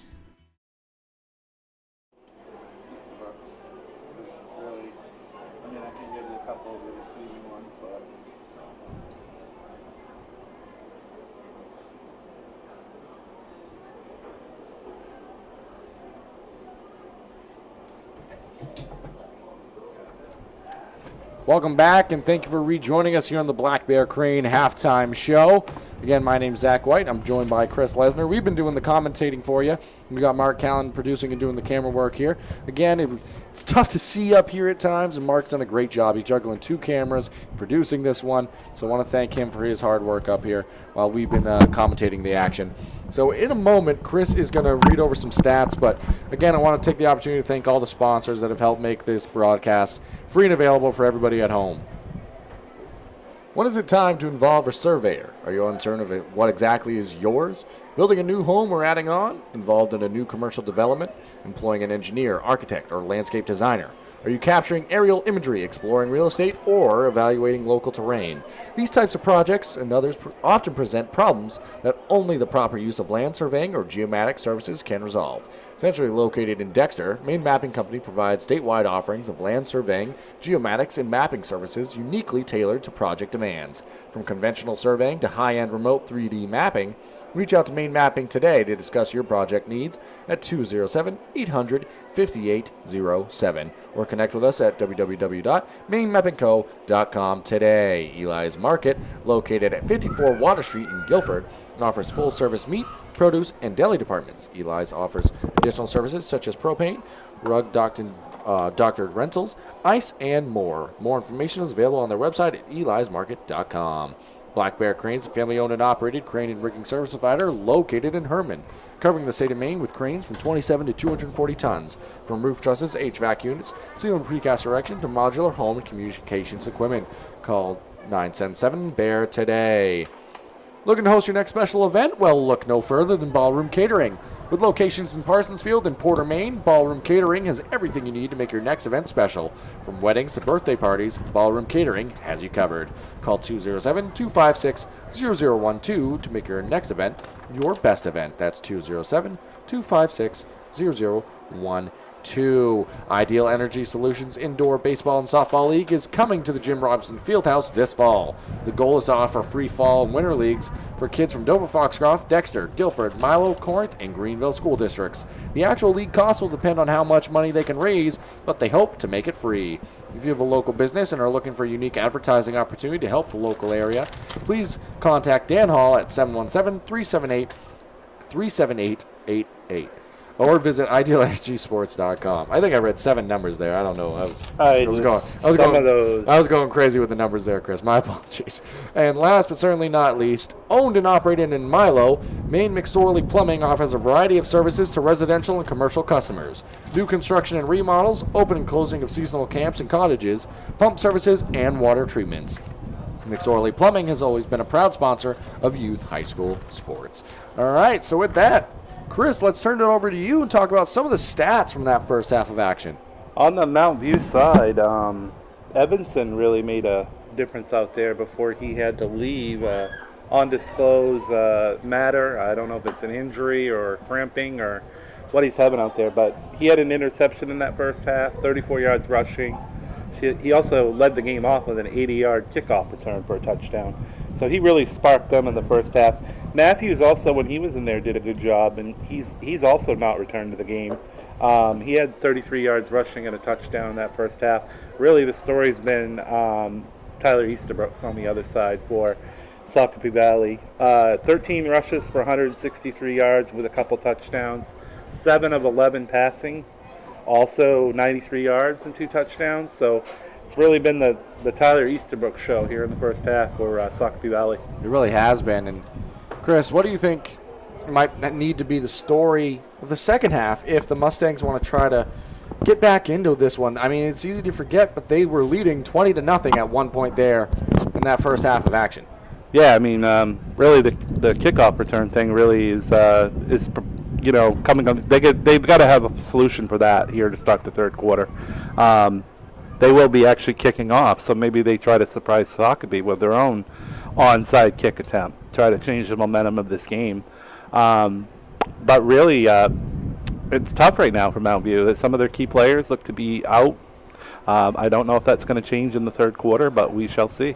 Yeah, it's been about 3, 4, 5 players out at any given moment for the Mustangs, and it's easy to forget, but Wyatt Evanson started this game in one of the most impressive fashions. Kickoff return for a touchdown, and then the interception on the ensuing drive for the Hawks. Another big run here and there, and then appeared to have a hamstring issue again. Don't want to speculate, but definitely don't want to see players going down with injuries. But you give credit where credit is due at the same time. You know, even with all those players out on the field, the way the Hawks are playing right now, the confidence they have throwing the football. And the way Sacopee started the game and the way Easterbrook started the game, it's been a complete turnaround. Something clicked, obviously. But he didn't start the game very solid. He had an interception early. They fell behind 20-0. But since then, it has just been all Sacopee Valley. It has indeed. Still very excited to see what this second half has in store. And if we've learned anything from the first half, it's that no lead is safe. So it's an 18-point lead right now, 3-score game. That doesn't mean much anymore. The way that first half went, as the Hawks, they're returning to their sideline, it looks like at the moment. Want to take the opportunity again, give a shout out to some of the sponsors that have made these broadcasts free and available. And if you're watching at home and you haven't already, please consider subscribing to the YouTube channel. It's completely free to do so. Also share it with a friend. We love being able to cover local high school sports in the area. And if we're not in your area yet and you're a local sponsor and you want to get in touch with Mark Callanan, talk about some of the sponsorship opportunities and games we can cover in your area, please feel free to do so. You can contact Mark at easternmainsports@gmail.com.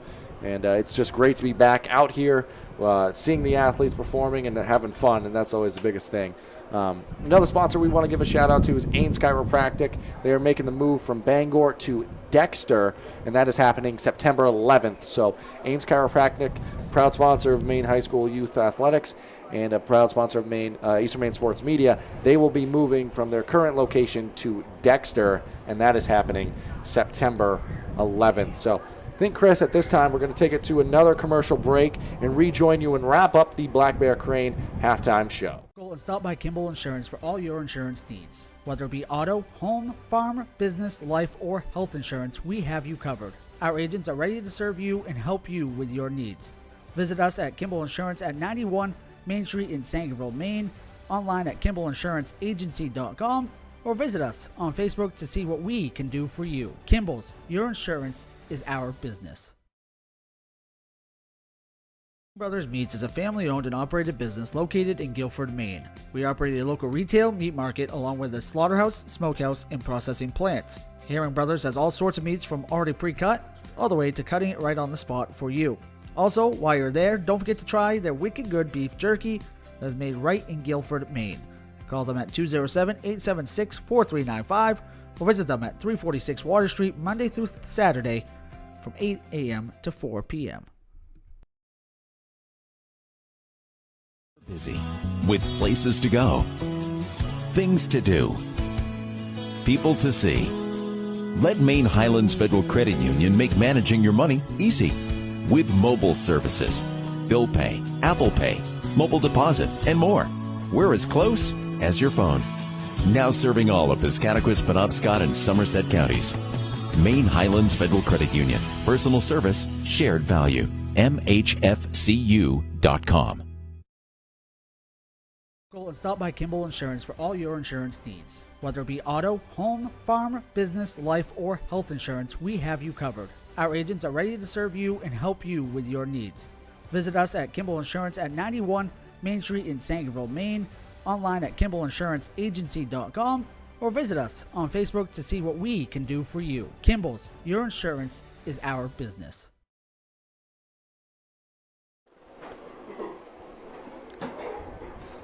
Welcome back here to the Black Bear Crane halftime show. We thank you for rejoining us as both sides are still, going about their business and finishing up the halftime here. There's 1:20 on the clock, but the Mustangs haven't had time to warm up yet, so they may put some additional time on the clock to allow them the opportunity to stretch. We will see.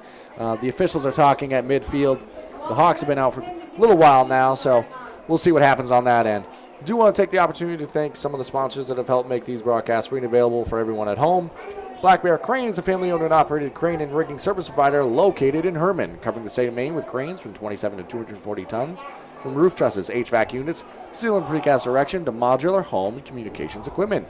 Call 977-BEAR today.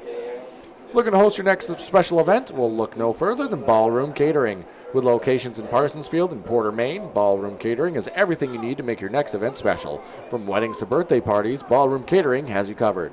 Call today at 207-256-0012 to make your next event your best event. That's 207-256-0012. Ideal Energy Solutions Indoor Baseball and Softball League is coming to the Jim Robinson Fieldhouse this fall. The goal is to offer free fall and winter leagues for kids from Dover, Foxcroft, Dexter, Guilford, Milo, Corinth, and Greenville school districts. The actual league cost will depend on how much they can raise, but they hope to make it free.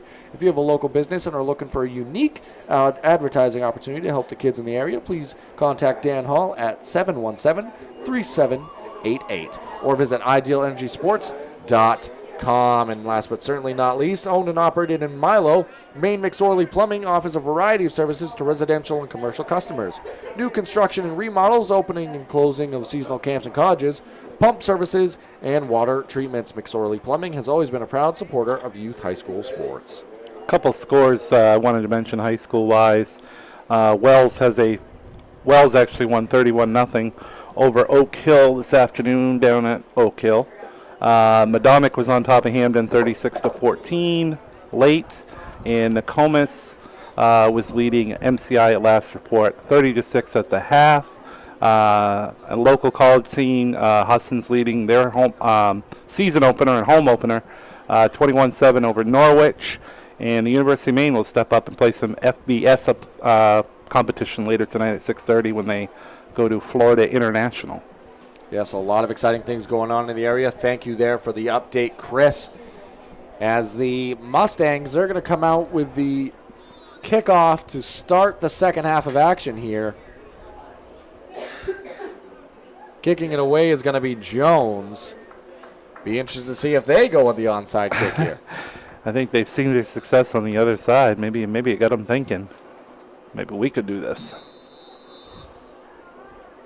I don't expect it, but I haven't expected them to Sacopee to do it 5 times today either. That one high in the air, returnable for Metcalf. Metcalf makes a man miss. Cuts back to the middle of the field. A lot of Mustangs there. Cuts back in again. Metcalf down the sideline. Tons of room. One man to beat. He does. Into the end zone. No flags, just like that. Bradley Metcalf, a tale of two halves. The first half got started with a Wyatt Evanson return for a touchdown, and it might have been hard to see because the camera work up here with the angles is a little bit difficult, so we apologize for that. But calls made, and good return there by the junior, Bradley Metcalf. Hard to see where he got it. Maybe around the 25, or was it more around the 35? I believe it was more towards the 25 range there, Chris. Okay, so 75 yards-ish. I'll have to watch the replay to be able to get that one accurate. But what a start to the second half, just where the Hawks left off. And who knows, there may be an onside kick coming. The Hawks are missing somebody out there on the offensive end. This is exactly how the game started, except it was the other way around with the Mustangs. Had a little bit of confusion following. Where there's going to be a delay of game here. It's going to back them up, create a little bit more difficult two-point attempt here. There's a lot of deja vu there, Chris. I mean, but what a good return by Metcalf as well. That was all. We'll give some credit to the blocking, of course, but at the end it was all Metcalf. It's funny that you said a tale of two halves, and you got two Metcalfs on Sacopee. Play of words there. Easterbrooks, he's going to take it right up the middle. He makes a man miss, and he's going to waltz into the end zone. Two-point conversion is good. And the Hawks, they're up big now. 46-20 our score. And I believe at any point if the score, I'm not saying it will, but if the score gets to a 35-point margin, it becomes running clock at that point. Yeah, which I had that happen last night in Brewer, but actually when it got to that point, the clock did not run. I'm not sure if that was an agreement between the coaches because it was the first game of the season, or probably a coach's thing. And that can happen, and I understand that perspective as well. Especially the first game of the season. You want those kids to get that experience. So yeah. But at the same time, with the injuries mounting for the Mustangs too, and I still expect them to be very competitive for the rest of this game. I'm not saying that's the direction we're headed, but with injuries as well, if it gets to that point, I assume we would see running clock. Now you don't even, I mean, honestly, do you even expect Sacopee to even kick it off? They haven't kicked it off since they recovered that first onside kick. That's true at this point, and if you're ready for it and you can recover it just fine, you're getting the ball in great field position. It's not necessarily a negative.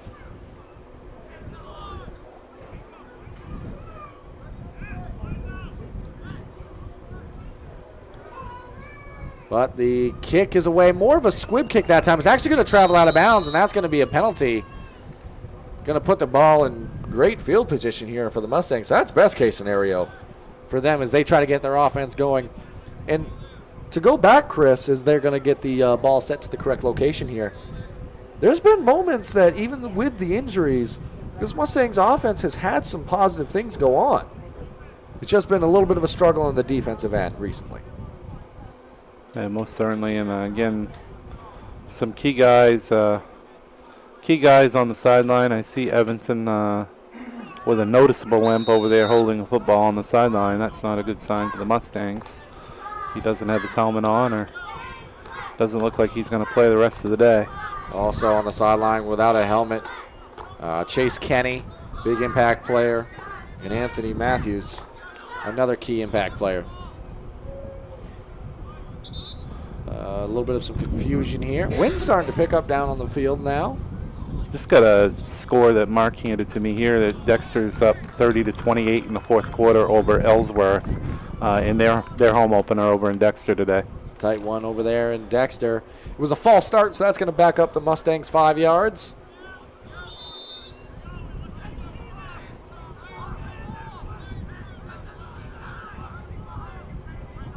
And we'll see what the Mustangs decide to come out in here. Bo Spalding takes it out of the backfield. He's going to be swallowed up quickly.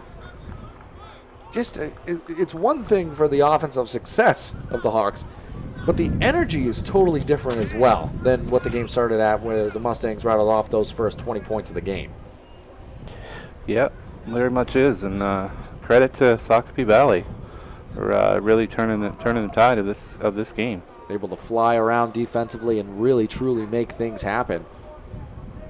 Again, it hasn't been a horrible game for the Mount View offense. They've done some real nice things, as you just said. That time, able to pick up a couple yards for Shands. Not quite enough. Still not able to get back to the original line of scrimmage before the false start. It's going to bring up 3rd and long here. I think that was Jones on the carry Jones. that time. Yep. Number 20 for the Mustangs. Pick up a couple.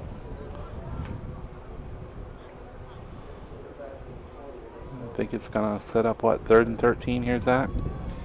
It would appear so. 3rd and long. Obvious passing down. We'll see if we saw that a little bit at the end of the first half. We'll see if that's a situation the Mustangs wind up in here. The blitz is coming. Shands rolls out to his right. Throws back across his body to the left side. Beautifully drawn up play, but there's a couple Hawks there. Able to prevent any further damage.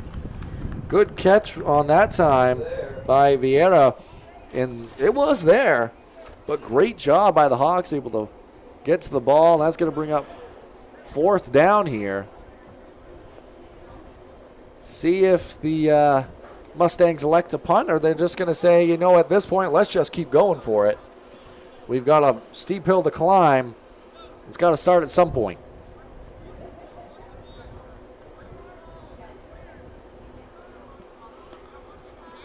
Yeah, it's getting to that point where you do have to keep the ball in your hands and try to convert these. And there is into some first confusion downs out there as well, Chris, but it looks like ultimately they're going to be back to punt. Okay, all right. See if they do. Yeah. Oh. Ooh, that jump there. That's going to make it easier. Capano on the far side getting a little bit too antsy, maybe trying to make a big play happen, try to block a kick, but in that situation you don't need to do too much, and now you make this more of a conversation on the Mount View side. Maybe you do go for it now. Well, still in punt formation. Not much of a conversation. I mean, it did go from 4th and 9 to 4th and 4, but it looks like they're still going to kick this ball away. At least that's what they're setting for formation. Oh, they're going to fake it. It's going to be a keeper. All design there, and Jones down the sideline. There's some momentum for the Mustangs. They get rolling, and they get a 1st down there. So maybe that was always the intention, Chris. Jones was just going to take that and run with it. And why not? You know, you're down 26 points. Keep the chains moving. Got to get some positive momentum back in your favor at some point. We saw how quickly Sacopee scored their bunch of points in the second quarter. I mean, this game's far from over. 8-man, you can score so many points in a hurry. That you can.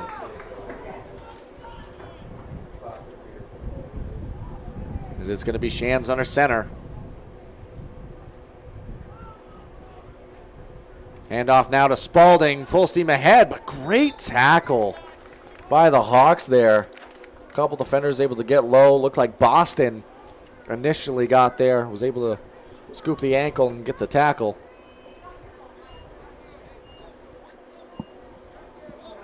You know, Boston, not the biggest Hawk out there, but willing to always get involved in the action. Very impressed by his effort defensively so far this afternoon. And Shands again under center. 8:02 remaining in this third quarter of action. Quarterback keeper going to roll to his right. Opportunity on the bootleg. Going to knock down right at the yard marker there. I think that was the original line of scrimmage. I think he actually lost yardage on that. I think he lost 2 yards. So, Chris, another thing we want to mention is we've got plenty more action to bring you in the rest of this one. 7:50 currently on the clock after Shands went out of bounds there. But there's going to be a special thing after the conclusion of the action today. I think now we can begin to talk about it. At the conclusion of the game, there's going to be one more play. We'll leave it at that. The clock will strike 0, and then there's going to be a additional play to end the game. And we'll leave that a little ambiguous and leave it as a surprise. We're excited to be able to bring it to you. But now there's a lot more plays to be had. Jones, I think he originally objected, thought there was a face mask involved. There is a penalty flag now. So I think that they did catch the face mask. I don't think he held on to it, though, so I think it might be of the 5-yard variety. Yep. It's good intuition, Chris. We'll see what they call. It does appear to be. No, I think he did call a 15-yard penalty. Oh, yeah, they're moving them way back. So that's one of the ones that you hold on and you don't let go. Yep, and the Mustangs, they will take it. Usually you'll only be called with a 5 if you get it up onto the face mask and quickly release your hand off it. Yep, that's what we saw earlier in this game as well, was a one of the 5-yard variety. Which on the fly is a very tricky call for an official to be able to spot that, especially through traffic like that. And there's intent involved and all these things. So all the same, it's a first down for the Mustangs. They keep the drive alive. And almost tackled before the handoff was able to be made, but finally got it off. That gets into the hands of Dominic Nash, getting some valuable playing time with some of the injuries that have gone on today. I don't know who it was that flew into the backfield there and almost brought down Shands before he was able to get the handoff away. But the Hawks have been very impressive with that so far. Get some help up here in the booth on who that was, but impressive performance by this D-line at times for the Hawks. Just got to be maybe a little bit more consistent. One of the longer drives we've had in a while, Chris. Clock now says 6:39. Remember that the first play of the half was a kickoff return as Spalding gets the handoff there. Kickoff return for Metcalf, and that time nothing going. Dragged down. It's going to bring up 3rd and long. He's going to lose 5 yards on that.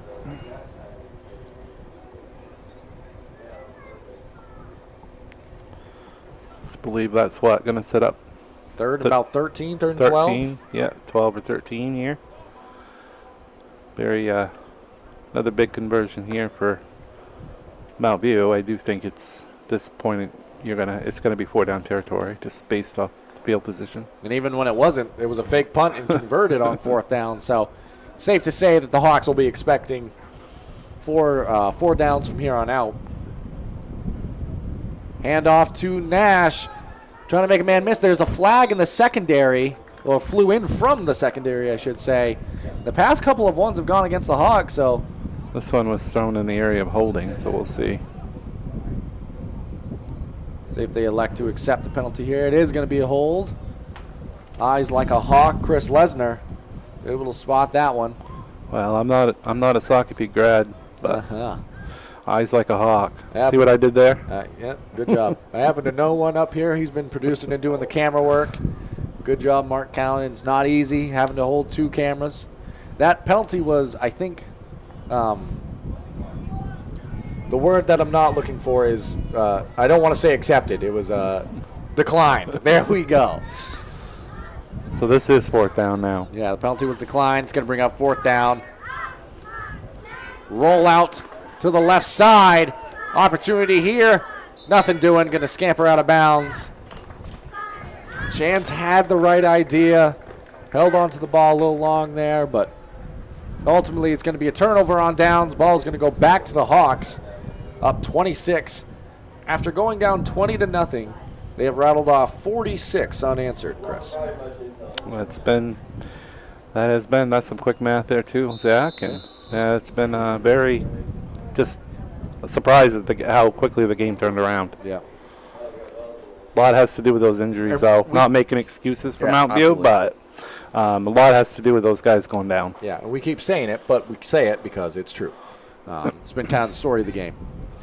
Maybe some confusion now for the Hawks. It's actually been a while since they've been on offense. They had a few possessions in a row where they couldn't get off the field offensively, and now it's been some time.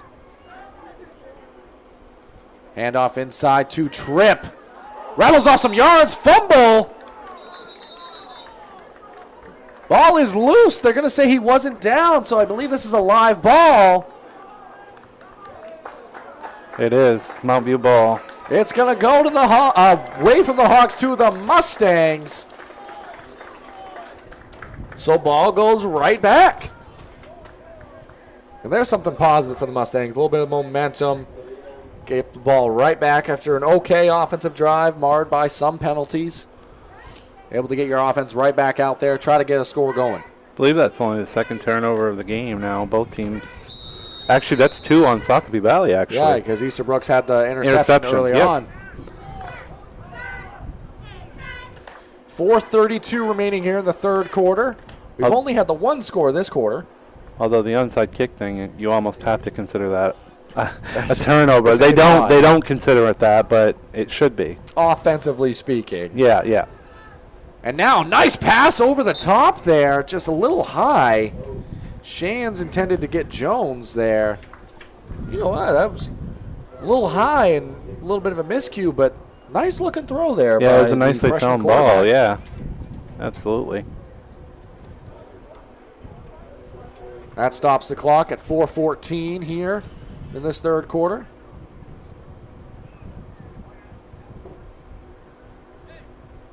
Huddle now for the Mustangs as they try to find the scoreboard for the first time since the opening quarter, Chris, I believe. Maybe early into the second. Yeah, they scored early in the second quarter down here on this side of the field. Here behind us, or to our right. And now Shands again drops back. He's got a few men in tow. Pass off the hands of Jones. Incomplete. Like to see that. It's good to see, though, that they're starting to really open up. Because at this point of the game, you need quick scores. And you might as well try some things, you know? Yeah. See what works, what doesn't. And it's almost been there. Yeah, nicely. That was a nicely thrown ball. Those last two have been nicely thrown.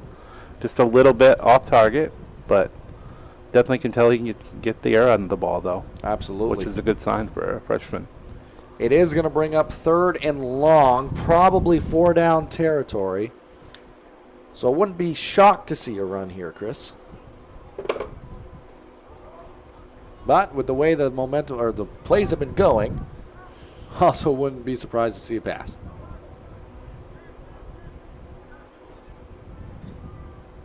Now Shands, he does draw back for the pass here. Gets hit as he throws. There's no whistle. You got to play to the end of the whistle. You've There gotta play. that was a fumble at first. Yeah, it's one thing that players have a hard time with. Is one thing you're taught, anyways, is to play through until you hear a whistle. Yeah, you see that at every level. Yeah. Even in the NFL, when the whistle's been blown, they'll run it into the end zone. Yeah. Because you never know.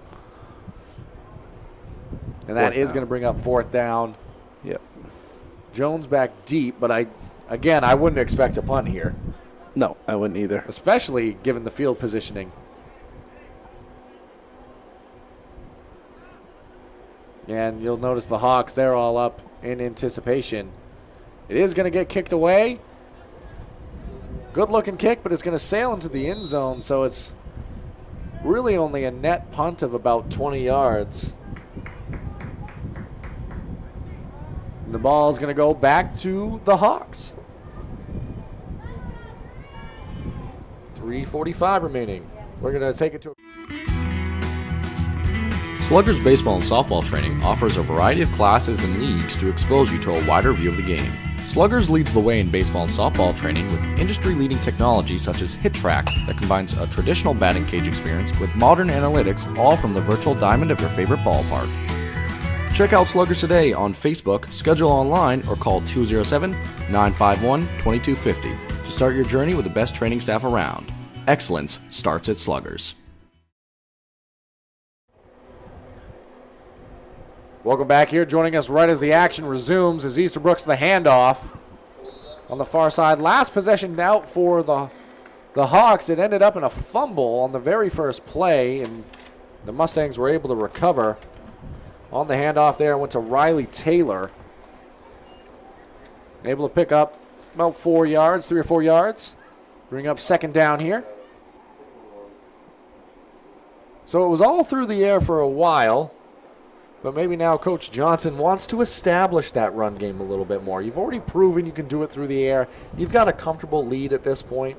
why not try to get your run game going where it wasn't as successful early on? So you might see that sprinkled in a little bit more. Then again, the pass has been so successful, wouldn't be surprised to see more of that as well. Hand off that one to Tripp. Tripp going right up the middle. Tripped up, but not before getting the first down, it would appear. The chains will move. The clock will roll. Tripp was tripped on that one, but he did get enough for the first down there. He did indeed. Another interesting game that a lot of people were talking about for week 1. We just had a halftime score. I did not get a final, but Winthrop and Freeport were tied at 19 at the half earlier today. And Easterbrooks keeps it himself. He's out along this Mountain View sideline. Got drilled along the sideline. A little slow to get up, but appears to be all right. And that is going to be another first down run there.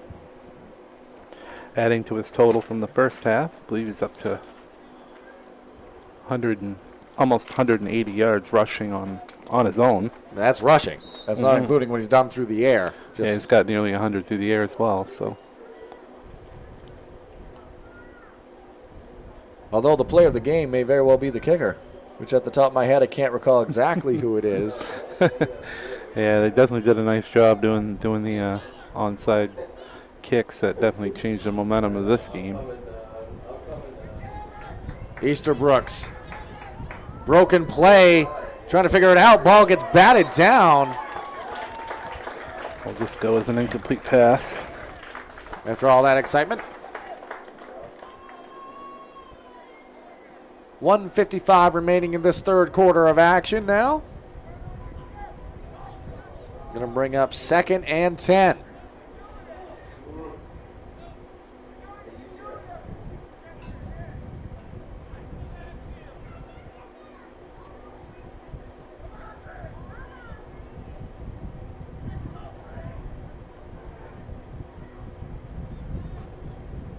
Easterbrooks now back. Out of shotgun here. Hand off, that one. Very successful run there. I believe it was Metcalf on that far side. Bradley Metcalf, who had the kickoff return for a touchdown to start this second half.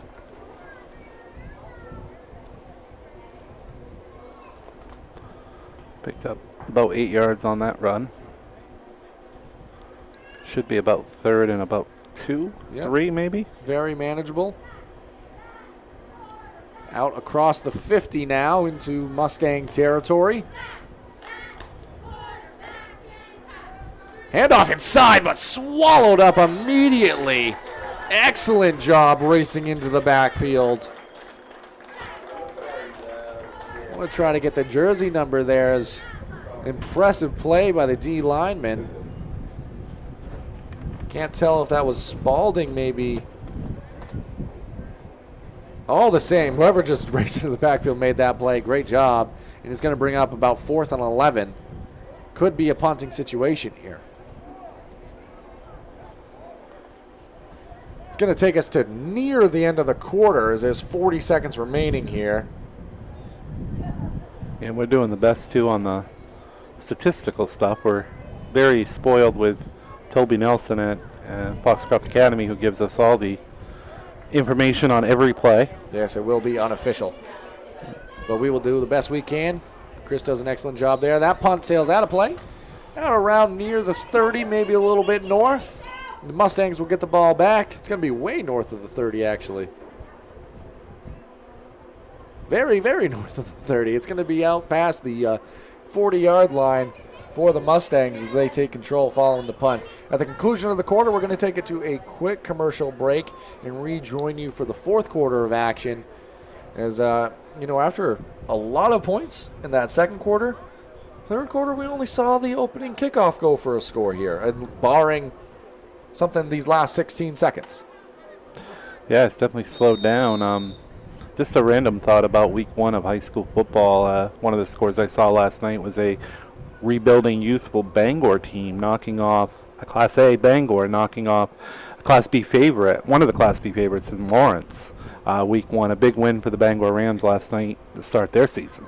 Yep, ton of scores, ton of fun games going on around the area today, last night, and moving forward. We're just happy to be able to bring you this one, which has been a lot of action, very fun. We had the game in Dover Foxcroft last night for Foxcroft Academy versus John Baps. Go back and rewatch that. 2 separate broadcasts as we went off the air at one point, but you can go watch that game in near its entirety. But get back to the action here.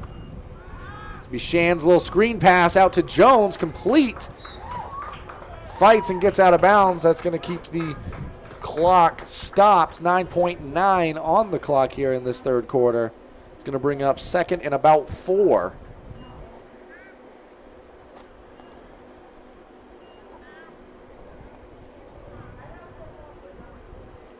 Now returns to the huddle.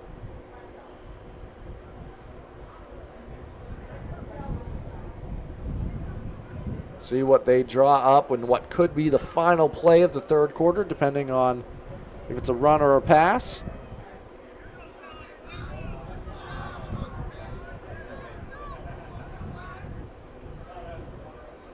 Under center now. Man immediately in the backfield and tackled and brought down. And that's probably going to do it for the third quarter of action. Great job to get into the backfield there. I don't have a 66 on my active roster here. I only have a 68, but Gage True, what I have him here is 60, so Gage True there, able to make the play there. He's done a great job. But that's going to do it, and we're going to send it to a quick commercial break and rejoin you for the fourth quarter. Go and stop by Kimball Insurance for all your insurance needs. Whether it be auto, home, farm, business, life, or health insurance, we have you covered. Our agents are ready to serve you and help you with your needs. Visit us at Kimball Insurance at 91 Main Street in Sangerville, Maine, online at KimballInsuranceAgency.com, or visit us on Facebook to see what we can do for you. Kimball's, your insurance is our business. Busy with places to go, things to do, people to see. Let Maine Highlands Federal Credit Union make managing your money easy with mobile services, bill pay, Apple Pay, mobile deposit, and more. We're as close as your phone. Now serving all of Piscataquis, Penobscot, and Somerset counties. Maine Highlands Federal Credit Union. Personal service, shared value. MHFCU.com.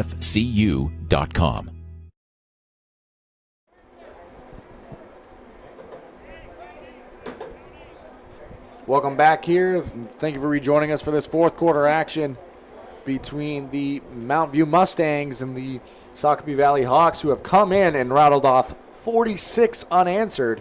They fell down early, down 20-0, and since that point, they've taken control of the ball game, which has led us to this fourth quarter. Mustangs have the ball, 3rd and 10, trying to establish a drive here. Handoff up the middle. Spalding's going to be tripped up. Gain of a couple. Going to bring up 4th and about 8.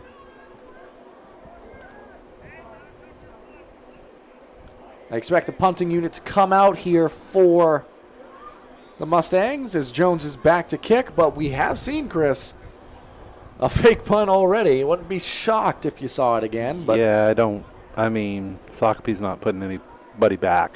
Yeah, that's a good observation there. So, and there's a penalty. Might be a false start, or it could be encroachment there. Could be. It looks like it could have been encroachment on the far side over there on the. That'd be the second time we've seen a penalty on punts alone for the Hawks. So although they've had some positive things go on, they've had some mistakes in 4th down situations here. Well, you really don't need that at that point. But all the same, they're going to be still 3 yards short though, the first down. Yeah, and just not even electing to try to return here, just assuming that this is going to be a fake, and it is. Jones rolls out to his right, but not going to be able to get enough. And that's going to be a turnover on downs. Ball goes back to the Hawks there. So all the same, even with the penalty, maybe that was intentional. Lull them to a sense of security. Could have been. Yeah, could have been. Probably not. All the same, it's going to be the Hawks' ball. Hawks weren't going to be fooled that time by the fake.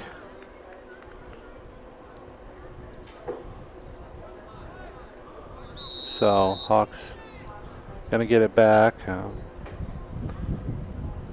See what their offense elects to do. They've been a little bit more selective. A few turnovers also.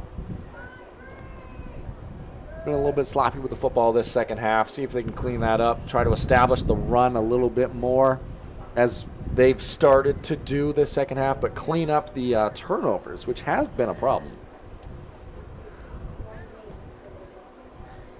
Easterbrooks the snap. Quick pass to the flats, completed. And more room to work with down the right sideline, all the way into the end zone. He's going to be, they said he stepped out, I think. Oh, yes, good call, Chris, because that was Brady Metcalf, who would have gone all the way, so must have been just enough pressure along that far sideline. Still going to be about a 30-yard reception. I'm up here talking about the run. The Hawks are down there making plays through the air. I'm surprised they are, putting it up this time of the game, but they do want to continue where it's so early in the season, try to develop for the remainder of this game and going forward with the rest of the regular season. And only one score this second half, so it's not as if the offense has been super efficient here. In this second half, as Easterbrooks tried to dump that one off, but nobody in the area. Almost could have been a penalty situation there, but all the same, not as efficient on that attempt. It's going to still bring up second down following the long gain. Another thing I noticed is some good acts of sportsmanship on both sides out there today. Both teams battling hard, but some good acts of sportsmanship and helping guys up. Absolutely. It's very important. Snap to Easterbrooks. Pressure coming. They're kind of buying all in on the pressure now. To his left, just flips it out of bounds there. I am a little bit surprised they aren't melting the clock, though, on the ground at this point of the game. But, again, it's all about developing here in the early season.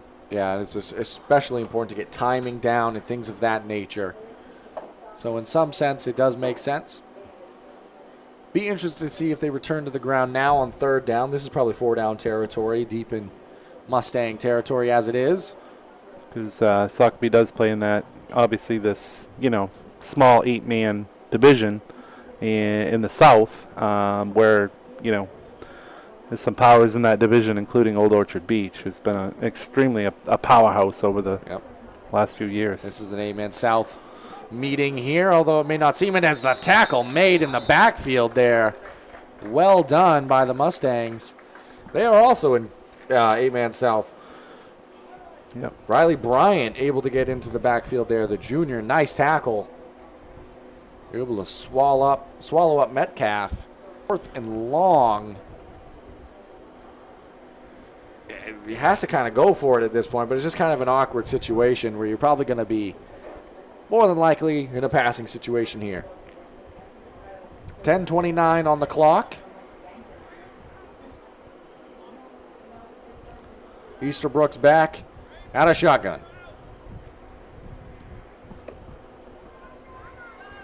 Man all the way to him. Pass down the sideline, just out of the outstretched. What a nicely thrown ball, though. Very nice. Yep, Capano led the receiver. Capano just a step behind it. But overall, Chris, those are things that throughout a season will get ironed out. And if you can throw the football the way this team can, you're going to be able to put up a lot of points. Yep. And you're seeing that on full display. And some of the better teams in 8-man that I've seen are able to throw the ball very accurately and be able to do those things, which is very important. I mean, the run attack's just as important because you still only have 8 against 8. So you find those creases, you definitely can be successful as well. The Orono Red Riot's a great example of attack. Very good. They definitely are. Old Orchard Beach is more of a ground attack team, but they will throw the ball as well. Yep. But now the Mustangs, they have it back. Another pressure in the backfield, but that time Nash able to get some wiggle room. Picks up a few yards. Brandon Shands almost got tackled again before able to commit the handoff. Hawks' pressure in the backfield's been definitely the second half. It's noticed it a lot more. I should mention that I do have two 22s on my roster. So I've said either Dominic Nash or Corey Merrill, and I apologize if I haven't got it right, but just know. One's a freshman and one's a sophomore, so it's hard to know which Yeah. which 22 it is. Mount View Mustangs. Yeah. But either way, it's good to see these young athletes able to get some playing time and opportunity. Okay, it is Nash. We did confirm that. So we've been saying the name, I think, correctly for the most part. I should have just stuck to my guns. I should Yeah. have just assumed. Yeah. All right, either way, good defensive play there and stand by the Hawks. It's going to be an extremely difficult thing with same numbers on the roster. Yep. My bad. I didn't notice that in the pregame with the coaches, actually. I'm going to be honest. I didn't notice it till right this moment, Chris. So Yeah. don't feel bad about it. But it's been a pleasure to bring this game to you. Remember, at the end of the action on the field, in terms of these last 8 minutes and 45 seconds, there's going to be one final play. So stick around for that. We want everybody to be able to be here with us when we get to call that. So it'll be a special moment. Excited to bring it to you. That'll be at the very conclusion of this action. 8:30 now on the clock. Shan's now rolling out to his right over the outstretched arm of Jones. And that's going to bring up 4th down. I'm not sure Mount View's going to just continue just to work on things and just go for it here. I mean, at this point in the game, you're down by 26. I mean, let's be honest, it's probably not going to affect much if you go for it. Yeah. Also, it's not been a lot of scoring this second half. Just no, the just opening the kickoff. 8 points and that kickoff return and the 2-point conversion. That's been it.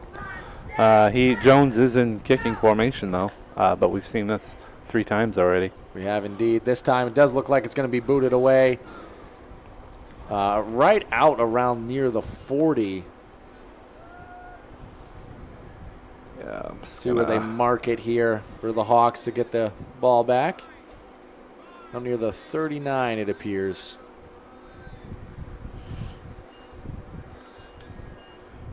Want to take the opportunity to thank another one of our sponsors, Ames Chiropractic. They're going to be making their big move to Dexter. That's going to be happening on September 11th. We want to thank them for their sponsorship of Maine High School Athletics and Eastern Maine Sports Media. You can check out their new location and more information coming soon, but they will be moving to Dexter happening September 11th. The big town of Dexter. Big town of Dexter. Home of the legendary Mark Calman. That's what they say. And Zachary White. The old stomping grounds, yeah. Their last update we had, they were in a tight contest against Ellsworth, 38-20, or I believe something near that score. 38-28, I guess, is what Mark's saying. Dexter actually won that game over Ellsworth. It's not over it's yet. Not over. Not over. Okay. Mark's giving us mixed signals up it's very, very, very hard to lip sync with Mark Calman up here. Well, he's wearing a lot of hats right now. He's done a great job doing the camera work and producing up here, including the one on your head. Yes, Mark. Returning to the action now. Does appear, Chris, like the Hawks are in more of a run-centered approach now. Late into this one, handoff there with some room to work with along that near sideline for the Hawks. That's Jaden Boston, who's also made a lot of great plays defensively. And that run gets it under 7 minutes and 30 seconds remaining in this 4th quarter of action. It's been a beautiful day for football. Granted, we're up here in the booth and feeling the calm breeze, but you can tell out on the field might be have a little bit of some temperature, but overall, just a beautiful day for some football. It's also just been a pleasure to be here at Mount View High School. Great facility, great school. The run there. Oh, fumble! Ball is loose. Might have been able to scoop that one up for a score, Chris, initially, but it's going to go back to the Mustangs. Not a lot of signaling. Yeah, I think, I'm surprised right there because there was the ball right at the feet of the Mount View defender. He could have just picked it up and ran with it, but he decided to cover it. And in the moment, yeah. Your primary focus is we need the ball. We need to get the ball back, and you're kind of taught to protect it at that point. Yep, good point, Zach. But to cap off the point I was making, this is just a beautiful drive out to this facility in the school here. I've been by this school many times, but never been here for any athletic event. I've driven by it many, many times on on my back way down to visit some family down in the Mid-Coast area. Yep, back in my playing days, I had some games here, and always a beautiful time out here. And look across, Chris, you mentioned it before, almost like the Field of Dreams football version when you look across. And I think the Mustangs ought to come out of the Corn Stalks for their home games. I think that'd be cool. It would be indeed. Well, right now they're trying to come out strong to end this fourth quarter of action. Passing situation here, tipped and going to be incomplete. Boy, they are just really pressuring the freshman quarterback. He hasn't had much time to do anything with it. I got to give him a lot of credit, though, especially the composure he's come out with. And early on in the game as well, Brandon Shan's done a lot of positive things this game with, I'll say it again, a lot of injuries that have mounted up and not having your typical unit in all at the same time. Give a lot of credit where it is due. Absolutely. 6:49 remaining here. Huston in their opener, winning 28-14 in the fourth quarter over Norwich. So Eagles looking to get off to a good start. Division III level. Another update for you there from across the state, so to speak, really. Nash, a couple of tacklers on him in the backfield, unable to get back to the line of scrimmage. They'll lose 2 or 3 there. That's going to bring up 3rd and long. Just an excellent time in the state of Maine. The weather, sports starting back up again. Not just football, but field hockey, soccer. Yep, many sports across the state. Of course, is one of the best times of the year. Yep. Other than the enjoyment we get through the high school basketball season and the winter sport months, but I'm all set with winter coming. Yeah, I'm all set with this right here. Yeah, I'll take this any day of the week. But we, again, appreciate all of you for joining in and watching, whether you're watching live or going back and re-watching this broadcast. If you haven't already, please consider subscribing to the Eastern Maine Sports Media YouTube channel. Again, it's completely free to do so. It'll keep you up to date with all the games we have going on, and you can go watch this one or any of our former broadcasts and videos on the channel. Shans, he's going to take that one. Actually, it might be Jones. No, it is Shans. He takes that one himself. Impressive gain of yardage there. Running with a purpose. 23 yards on that run. You could tell that one caught the defense by surprise. Yeah. That's typically a play you were seeing out of Jones. That's why I was surprised at first that it was Shans, but good run, and that's going to keep the chains moving, keep the clock moving. Another cool feature of that you did mention on the East Maine Sports Media YouTube page is the live notification. Because there's games that I'm not at with you guys that I forget that you guys are even broadcasting, so that comes in handy. Yep. Love that feature. And now Shan's trying to feature his way to a score to get some momentum headed into the next week for this Mount View team with 5 minutes and 12 seconds remaining. It's a steep hill to climb in this one, but what you can do is try to get some momentum headed back your way into the future. You know, try to get a little bit healthier along your sideline, get some positive energy and momentum. Good turnout today as well, should mention. Mount View well represented. Sacopee Valley had quite the trip up here. I believe we mentioned it at the top of the broadcast. We'll mention again, it was around the 2-hour, 15-minute mark. It's a long trip.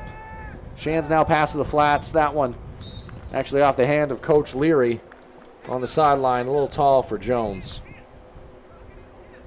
Going to bring up 3rd and 10. 5:08 now remaining.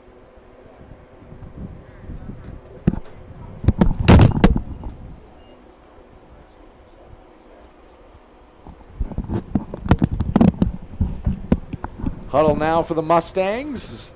They try to keep the drive alive here, get their first score in quite some time, Chris. They've got some work to do before getting there, but looking to get some of that positive energy going into the future. Shans, he's going to give that one off to Nash. Nash able to pick up some yardage, break a tackle. Still moving. That's going to make it a much more manageable 4th down. Yeah, good run there that time. As we're looking ahead, Zach, Mountain View's home next week with Maranacook, and Sacopee's going to be home against Telstar next week. At Telstar. On the road again. So they're going to be on the road for the first 2 weeks, and Mountain View's going to have 2 home games start the year. Definitely hope Mountain View can, recover a little bit, get some health going into next week, because they have some tremendous athletes out there, and they're going to, really be able to compete with some of the athletes they have. Yeah, hopefully some of those guys can get healthier, though, for those going forward here for the Mustangs. 4th down opportunity here. It's going to be, I believe, out past that first down marker. It's going to be close. The signal is for a first down. That's going to keep the chains moving. Yep. Nash with a 4-yard carry. He's done a nice job filling in the backfield. I didn't originally start the game there, but with the injuries, he was kind of forced into action, Zach. He has, and you've lost about 3 of your playmakers in the backfield between Wyatt Evanson, who we've talked about a ton and how much they can do, Matthews as well, and Chase Kenny, also plays the quarterback position for this team. So you've lost 3 of your – it was also a feature at the running back spot at some point. So you've lost 3 of your playmakers back there. It's not easy to recover from, but give a lot of credit to Nash, able to step in here and do a quality job. Now pass going deep. Jones, the intended target, just looked like that came out of the hand. Not so clean there.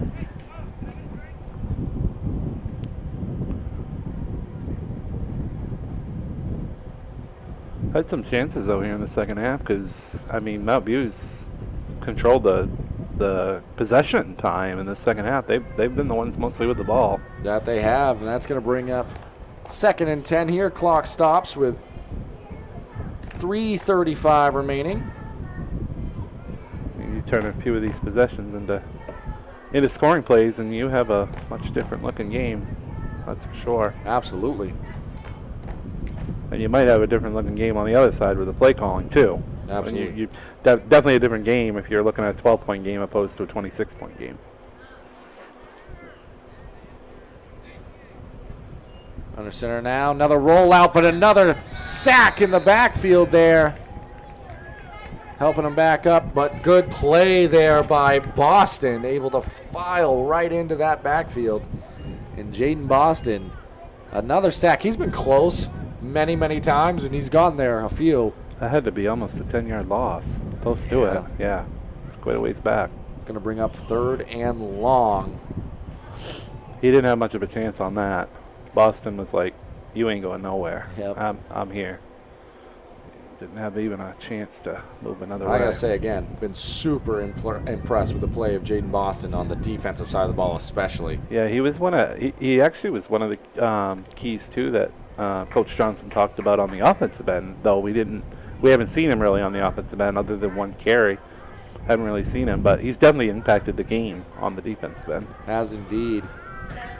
That's Jones. Well, another face mask, though, so we're going to see if that one's going to be for 15 yards or what that's going to end up being, but I saw that from the booth.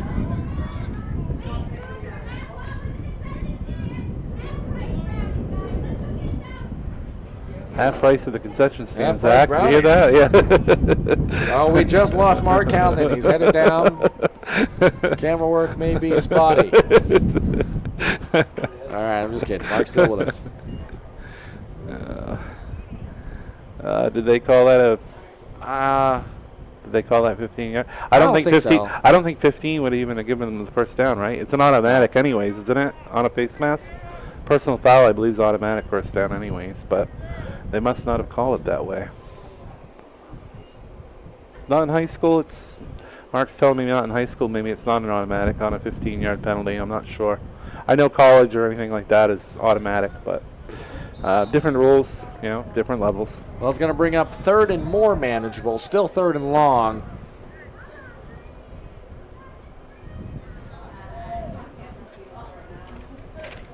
And good fake that time, rolling out to the left. Man wide open. Pass is caught. That's going to be to the end zone. And there it is for the Mustangs. That one to Antonio Vieira. Wide open. Pass is caught. That's going to be to the end zone. And there it is for the Mustangs. And there's some positive momentum as the Mount View Mustangs get on the scoreboard for the first time in quite some time. Good to see for them. 26-46 to score. 35-yard. Again, I'll have to watch some of the replay to be able to pick up the exact yardage, as it can be hard from here to see exactly the yard marker. And an excellent throw by Shands as well, should mention. The 2-point attempt is going to be denied, it appears. No good. That's going to leave it a 26-46 margin. So lead still very much so in favor of the Hawks. But we're going to take it to a quick commercial break and rejoin you in a moment. Sluggers baseball and softball training offers a variety of leagues to expose you to a wider view of the game. Sluggers leads the way in baseball and softball training with industry-leading technology such as HitTrax that combines a traditional batting cage experience with modern analytics, all from the virtual diamond of your favorite ballpark. Check out Sluggers today on Facebook, schedule online, or call 207-951-2250 to start your journey with the best training staff around. Excellence starts at Sluggers. You can call it whatever you want. Welcome back here as we prepare for not kickoff, but kick away, so to speak, as 2:13 remaining in this fourth quarter, a 20-point margin. The Hawks, they're going to match their win total from last year on opening day as they lead by 20. Anything can happen, still high school football, but at this point, lead's pretty comfortable. Wouldn't be surprised if we saw an onside kick and tried to play for something here at the end. But on the other side, be interested to see if the Hawks just decide to run this one the rest of the way out. It is still called a kickoff no matter what, by the way. Yeah, I don't know what I started doing. No, it's okay. I don't know where my mind Everybody, I think, I think we should get some training for a preseason, too. Yeah, you know what I mean? Like the it's players opening do. night for everybody. Yeah. I mean, you guys had a game last night, but I feel rusty as far as doing this. That's all right. We're just happy to be here doing it. And the Mustangs are happy to tackle Bradley Metcalf there, as the only other kickoff from this half went for a touchdown. So they dragged him down on that occasion. It's going to be interesting to see if the Hawks just elect to run out the rest of this one. I think you'll see both teams decide to just let the clock run out now. I think you'll just see them keep it on the ground, and I don't think you'll see anybody using any timeouts, and just let this one end. Again, stay with us on a special play here. Absolutely. After the game's over, yep. There'll be an additional play coming up. Just going to drive forward for a few yards. Actually, a lot more than a few. I think that was originally just designed to be like a quarterback inch forward keeper type thing. And Easterbrook's actually a little slow getting up. All the more reason to elect to maybe, take some knees for the rest of this one.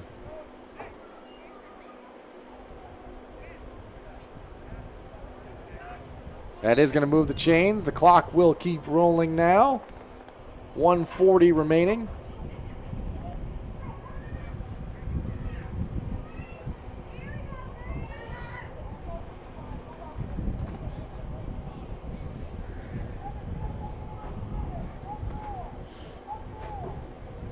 Wow. Well, actually passing situation here. Out to Metcalf. Stopped talking for a moment because I wasn't sure that we were going to see much more action, but throw it out to the flat. I do get it in a sense. You want some momentum. You want some positivity headed your way as well. You haven't been super efficient offensively this second half for the Hawks. Able to pick up some yardage right there with 1:16, 1:18 roughly remaining. But went out of bounds. The clock will stop now.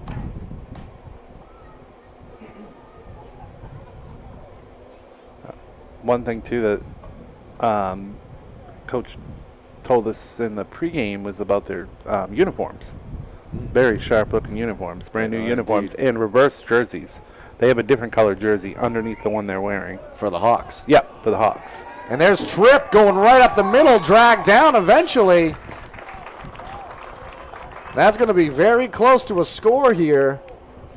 The clock will stop to adjust the chains.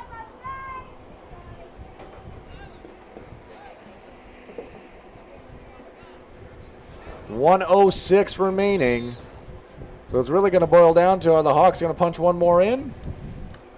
Or are the Mustangs going to get a stop here to end this one? And again, there will be one final play after the conclusion of the game here.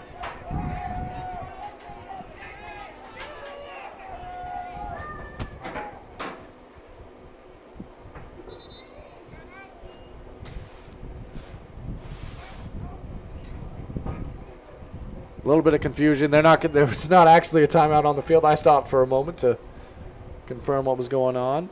I believe the official thought there was a timeout. There wasn't. Both sides now are trying to take as much time off as they can. I believe they'll just run one more play, take a knee, and that's all that will be necessary out of this one. And that's going to do it for the official score here. It's going to be, final score is going to be 26-46. The Hawks are going to come away with the win. So on this final play, it's going to be something very special.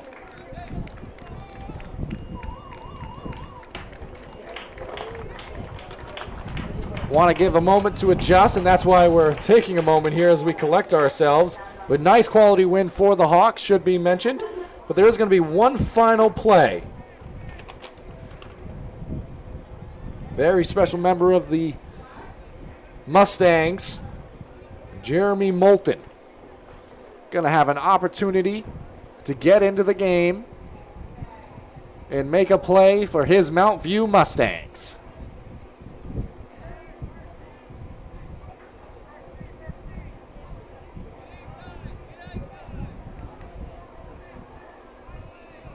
Coach was telling us before the game for the Mustangs how great of a supporter of the program they are.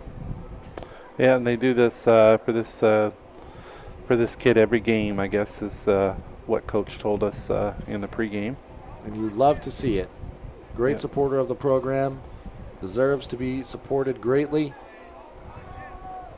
Awesome to see them out there on the field. Crowd cheering on Jeremy. Hope everyone at home is as well. We don't cheer for teams. We don't cheer for one side or the other. But Eastern Maine Sports Media, we cheer for Jeremy. That's pretty awesome. That's an awesome thing they do here. That's great. Met by the cheerleaders. Off goes the helmet, and there was the score. I almost saw a little dance over there by Jeremy as well as he was strutting through the end zone. Strut one out, why not? Well, Chris, let's wrap up the action here on the Eastern Maine Sports Media post-game show. Let's just do it rather quickly. Final score there, 46-26. Impressive performance by Sacopee Valley. They rattled off 46 unanswered at one point. Chris, maybe talk about some of the key stats to end. Tyler Easterbrooks is really the one that helped turn this game around. He had an impressive game on the ground and through the air, and really it was the onside kicks that really changed the momentum of this game for Sacopee. They recovered, I think it was, 3 out of the 5 kicks that they 60%. 60%. Good job, Zach. Yeah. You remembered. No, that really changed this game around, and you still have to make the plays if you're Sacopee, and I thought Tyler Easterbrooks was really one of the leaders there to help turn that around. Absolutely. And last but not least, we want to thank the sponsors that help make this broadcast possible. Rouse Garage in Dover Foxcroft, Black Bear Crane in Herman, Kimball Insurance in Sangerville, Sluggers and Brewer, Herring Brothers in Guilford, Ideal Energy in Dover Foxcroft, Eli's Market in Guilford, Maine Mapping Company in Dexter, Ballroom Catering in Ospey, New Hampshire, and Serving Maine, Maine Highlands Federal Credit Union in Dexter and the surrounding area, and McSorley Plumbing in Milo. Thank you to all of them for their support of local high school athletics, and thank you so much for your support of Eastern Maine Sports Media. Signing off, and we will see you soon at Eastern Maine Sports Media.